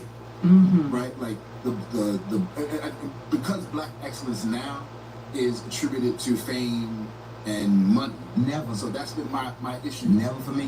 Mm-hmm. But now when I'm looking into the story, like black survival in and of itself is black excellence. Because we've always had to supersede, do better, and more things have been put in our way to cross over. And see, the thing about it, I don't ever look at it as a subset. I look at it as special. Because excellence, I'm around. A question we get all. Yeah, I'll try to jump to with my man talking that, but he's cutting back to the other host. He don't really talk that much, it don't look like, but he did give a nice little deep conversation, but you see he talking to the other people who they feel like they're a little bit more knowledgeable than him, you know what I'm saying? And then they couldn't predict that he probably wouldn't be here today. So, but the conversations are deep that they giving, so it's like again, back to our excellence, everything that we have had to do to play on this uneven playing field when the playing field was set up for them. And it's not been set up for us, it's been designed for us. We live in a system that's been designed for us to be second class. Mm-hmm. Ooh, hey, bro. You see, he said the same thing I said. It's a design that make the music come out of the streets. What's up, Leroy? It's a design to make the art come out of the streets. It's a design that make us even go into the army. The things are set up for us. So if until we are able to set up any of these things to whereas we're in control of the dissemination of it, even if you having a dissemination of a child and you get to talk to him and say, yo, before you go there, remember this is your history, this is who you are as a person, so that when they change him up to be a man inside the army or whatever, he's not going to come home and be like, why the fuck y'all living like this? You like, what you mean? You live like this your whole life? And it's like, nah, all y'all bums, all y'all nasty. And it's like, well, hold on now, what you mean? No, this different. You know, what I learned was different. And it's like you could kind of change a kid's brain and make him different and want to hate his history or hate his past or hate where he came from because of what he's seen on where he's going. And then life is full of more adventures and more things that's going to be bigger and better than what you are. And until you meet other people from other places that you're not from, and then y'all have a similar experience, but they don't lose their values and they don't lose who they were and they don't forget who they came from. That's when you can start having that same kind of soul and that same kind of heart and being like, hey, I'm not going to do that. I understand where I am is different and who I'm around is something I'm not used to, but I'm not going to act like I'm not who I am, and I'm not going to shun myself or say I'm not from the hood, I'm not this kind of person, because it might make these people feel weird or something like that. Or they might not want to accept me in this room. It's like, well, then I don't need to be there because I can't change who I am to want to fit in this system. And especially like you said, a system that was set up already designed for other people to automatically win. So you should never really walk in a room and say, okay, this might be hard. It's like you had a away game your whole life. Your whole life is an away game. You know what I'm saying? So every day you walk outside, you could just imagine you got to win. It's not like you get to go home and then switch back and then you playing from the ball is in your key. Okay, this how we play on this court all the time. You got to look at it like the whole world is your court that you play on all the time. As soon as you walk out to the world, you just basically in your backyard. And they at an away game. They don't realize they at an away game because of what your family taught you and about what you learned in your principles as a person. And so now, no matter what element or no matter what you encounter, they're always at an away game because you always been ready. You've been training. You've been trained. And crazy. My father used to always say, I'm training y'all. I'm training y'all. You be like, damn, for what? Why the fuck can we just watch Woody Woodpecker? Like, what the fuck is it going crazy like this for? But then you get older and you be like, oh God, I really understand what was going on and why my father was trying to give us all this insight to walk into the world, because you just don't know what you're going to encounter. And Ava said, I love listening to multimillionaires who've been rich and gifted opportunities their entire lives, telling me and the regular people how they're set up to fail while we work to pay bills and they on their vacation. Yeah, I mean, you know, everybody going to have a different trajectory. Everybody going to have a different life and what happened to them and how it happened. But no matter what, we all reaching for the same goal. You can still achieve all of that stuff. You know what I'm saying? None of that stuff is just only for that girl or that guy or that class of people or those humans. Anybody can get to it. This is what America's whole thing is built on. It's just that you got to probably push further, longer, you know, whatever it is. But you could do it. You know what I'm saying? We'll let them talk. So everything that we have to muster, all of our resources, whether it be spiritual, whether it be relational, whether it be political to whatever extent, everything that we have had to muster just to play on this playing field is what makes us rich as black people, as black culture. So I guess I'm trying I'm trying to put more the context of it. More context. Yeah. Because again, it's not a racist statement. It's not a prejudice statement, but it's an opinion, and it's based off of. I know all white people aren't mediocre. Right. Okay. It's based off the fact that so many times a black person, and I ain't saying a person of color, a black person has been qualified, overqualified for a position or a job and was overlooked for someone who didn't earn. Mm-hmm. And that's just what it is. And so if that wasn't the case, nobody would ever say that. But that's what we deal with all the time. There's 100 yards on the football field. For black people, it's 150. Because you're always moving it. You're always changing the game. And I wish we would have listened to Booker T and just did for us. And establish us. Yo, I really appreciate Malcolm Jamal Warner's message, especially never hearing it ever in my life, his opinion like this, you know, just and you get lost in a celebrity whirlwind. And you know, I kind of feel like, damn, you know, it's almost like it's like when you hear a rapper who passed on, and then you hear their songs and their music, you like, what the fuck? This person was very talented. I just never heard it. You know, nobody I know listened to him, so you just didn't hear it.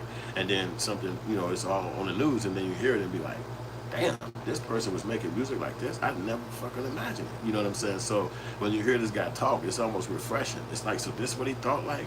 This is how his brain was going, and he sing where he's very eloquent, where he can speak it. He's not like he's saying it and he might like he not lost. He know exactly what he's trying to convey, and obviously the women there to help him put the message out there. But I just didn't even know he talked like that. You know what I mean? I didn't even know he was even in those kind of conversations in his own head. You know what I'm saying? And it's critical to know that about a person, because you know that's where fandom comes from. You know, I know that I was a fan of his, but I didn't know his. Again, after the TV show, it's like I never heard that from that dude again. You know what I'm saying? And I really feel like that. I never heard from him again, but that's not true.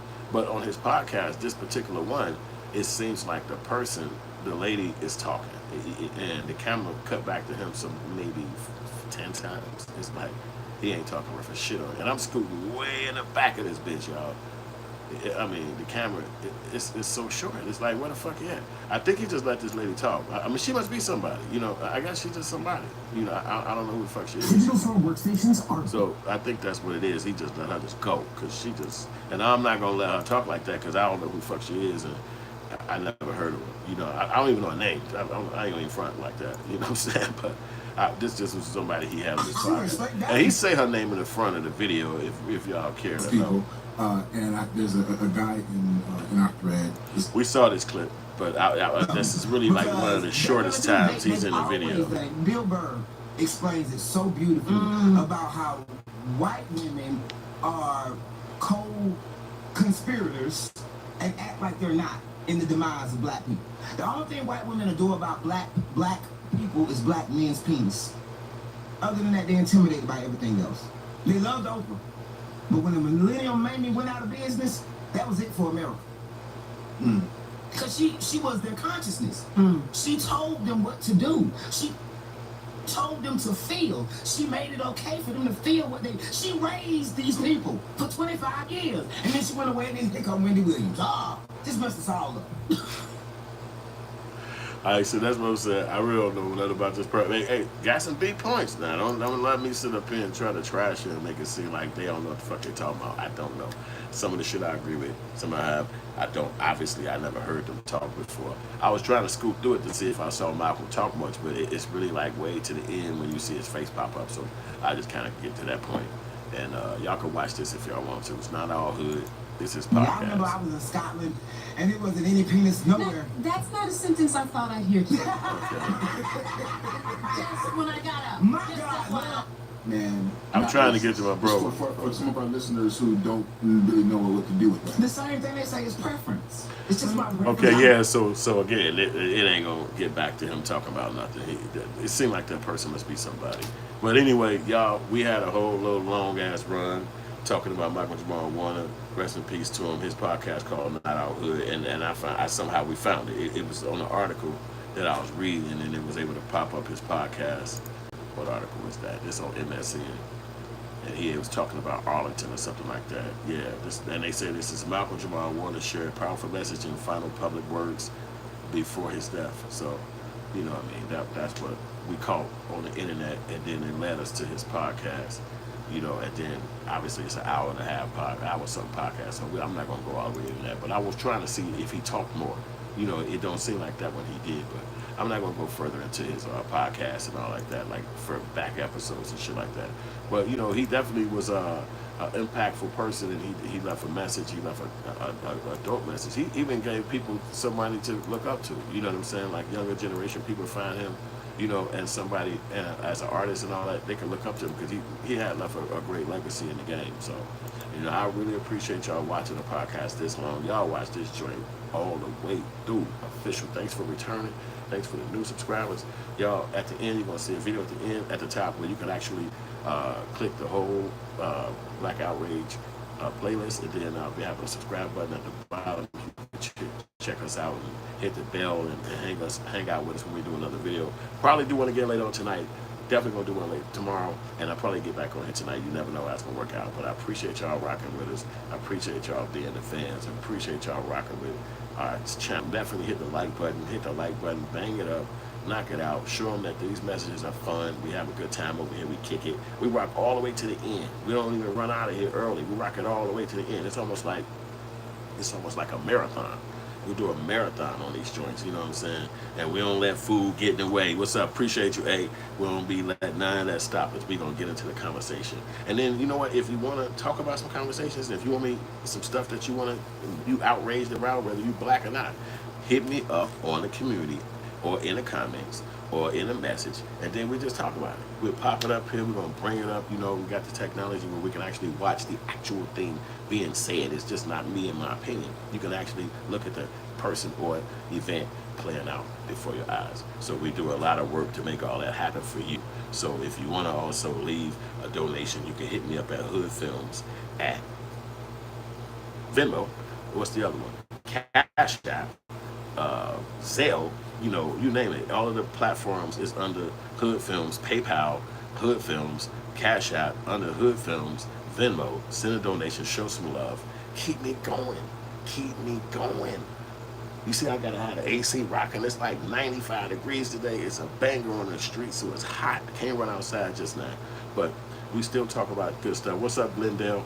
And I appreciate y'all rocking out with us again, man. I actually want to keep going. If this wasn't the end of it, I would keep going. But it's kind of the end as far as this particular subject matter go. And I'm not going to necessarily start rocking into some other stuff, because then that ain't what you came here for. So appreciate y'all again. And we'll be back again later on tonight with some dope conversation. Blackout Rage. Peace.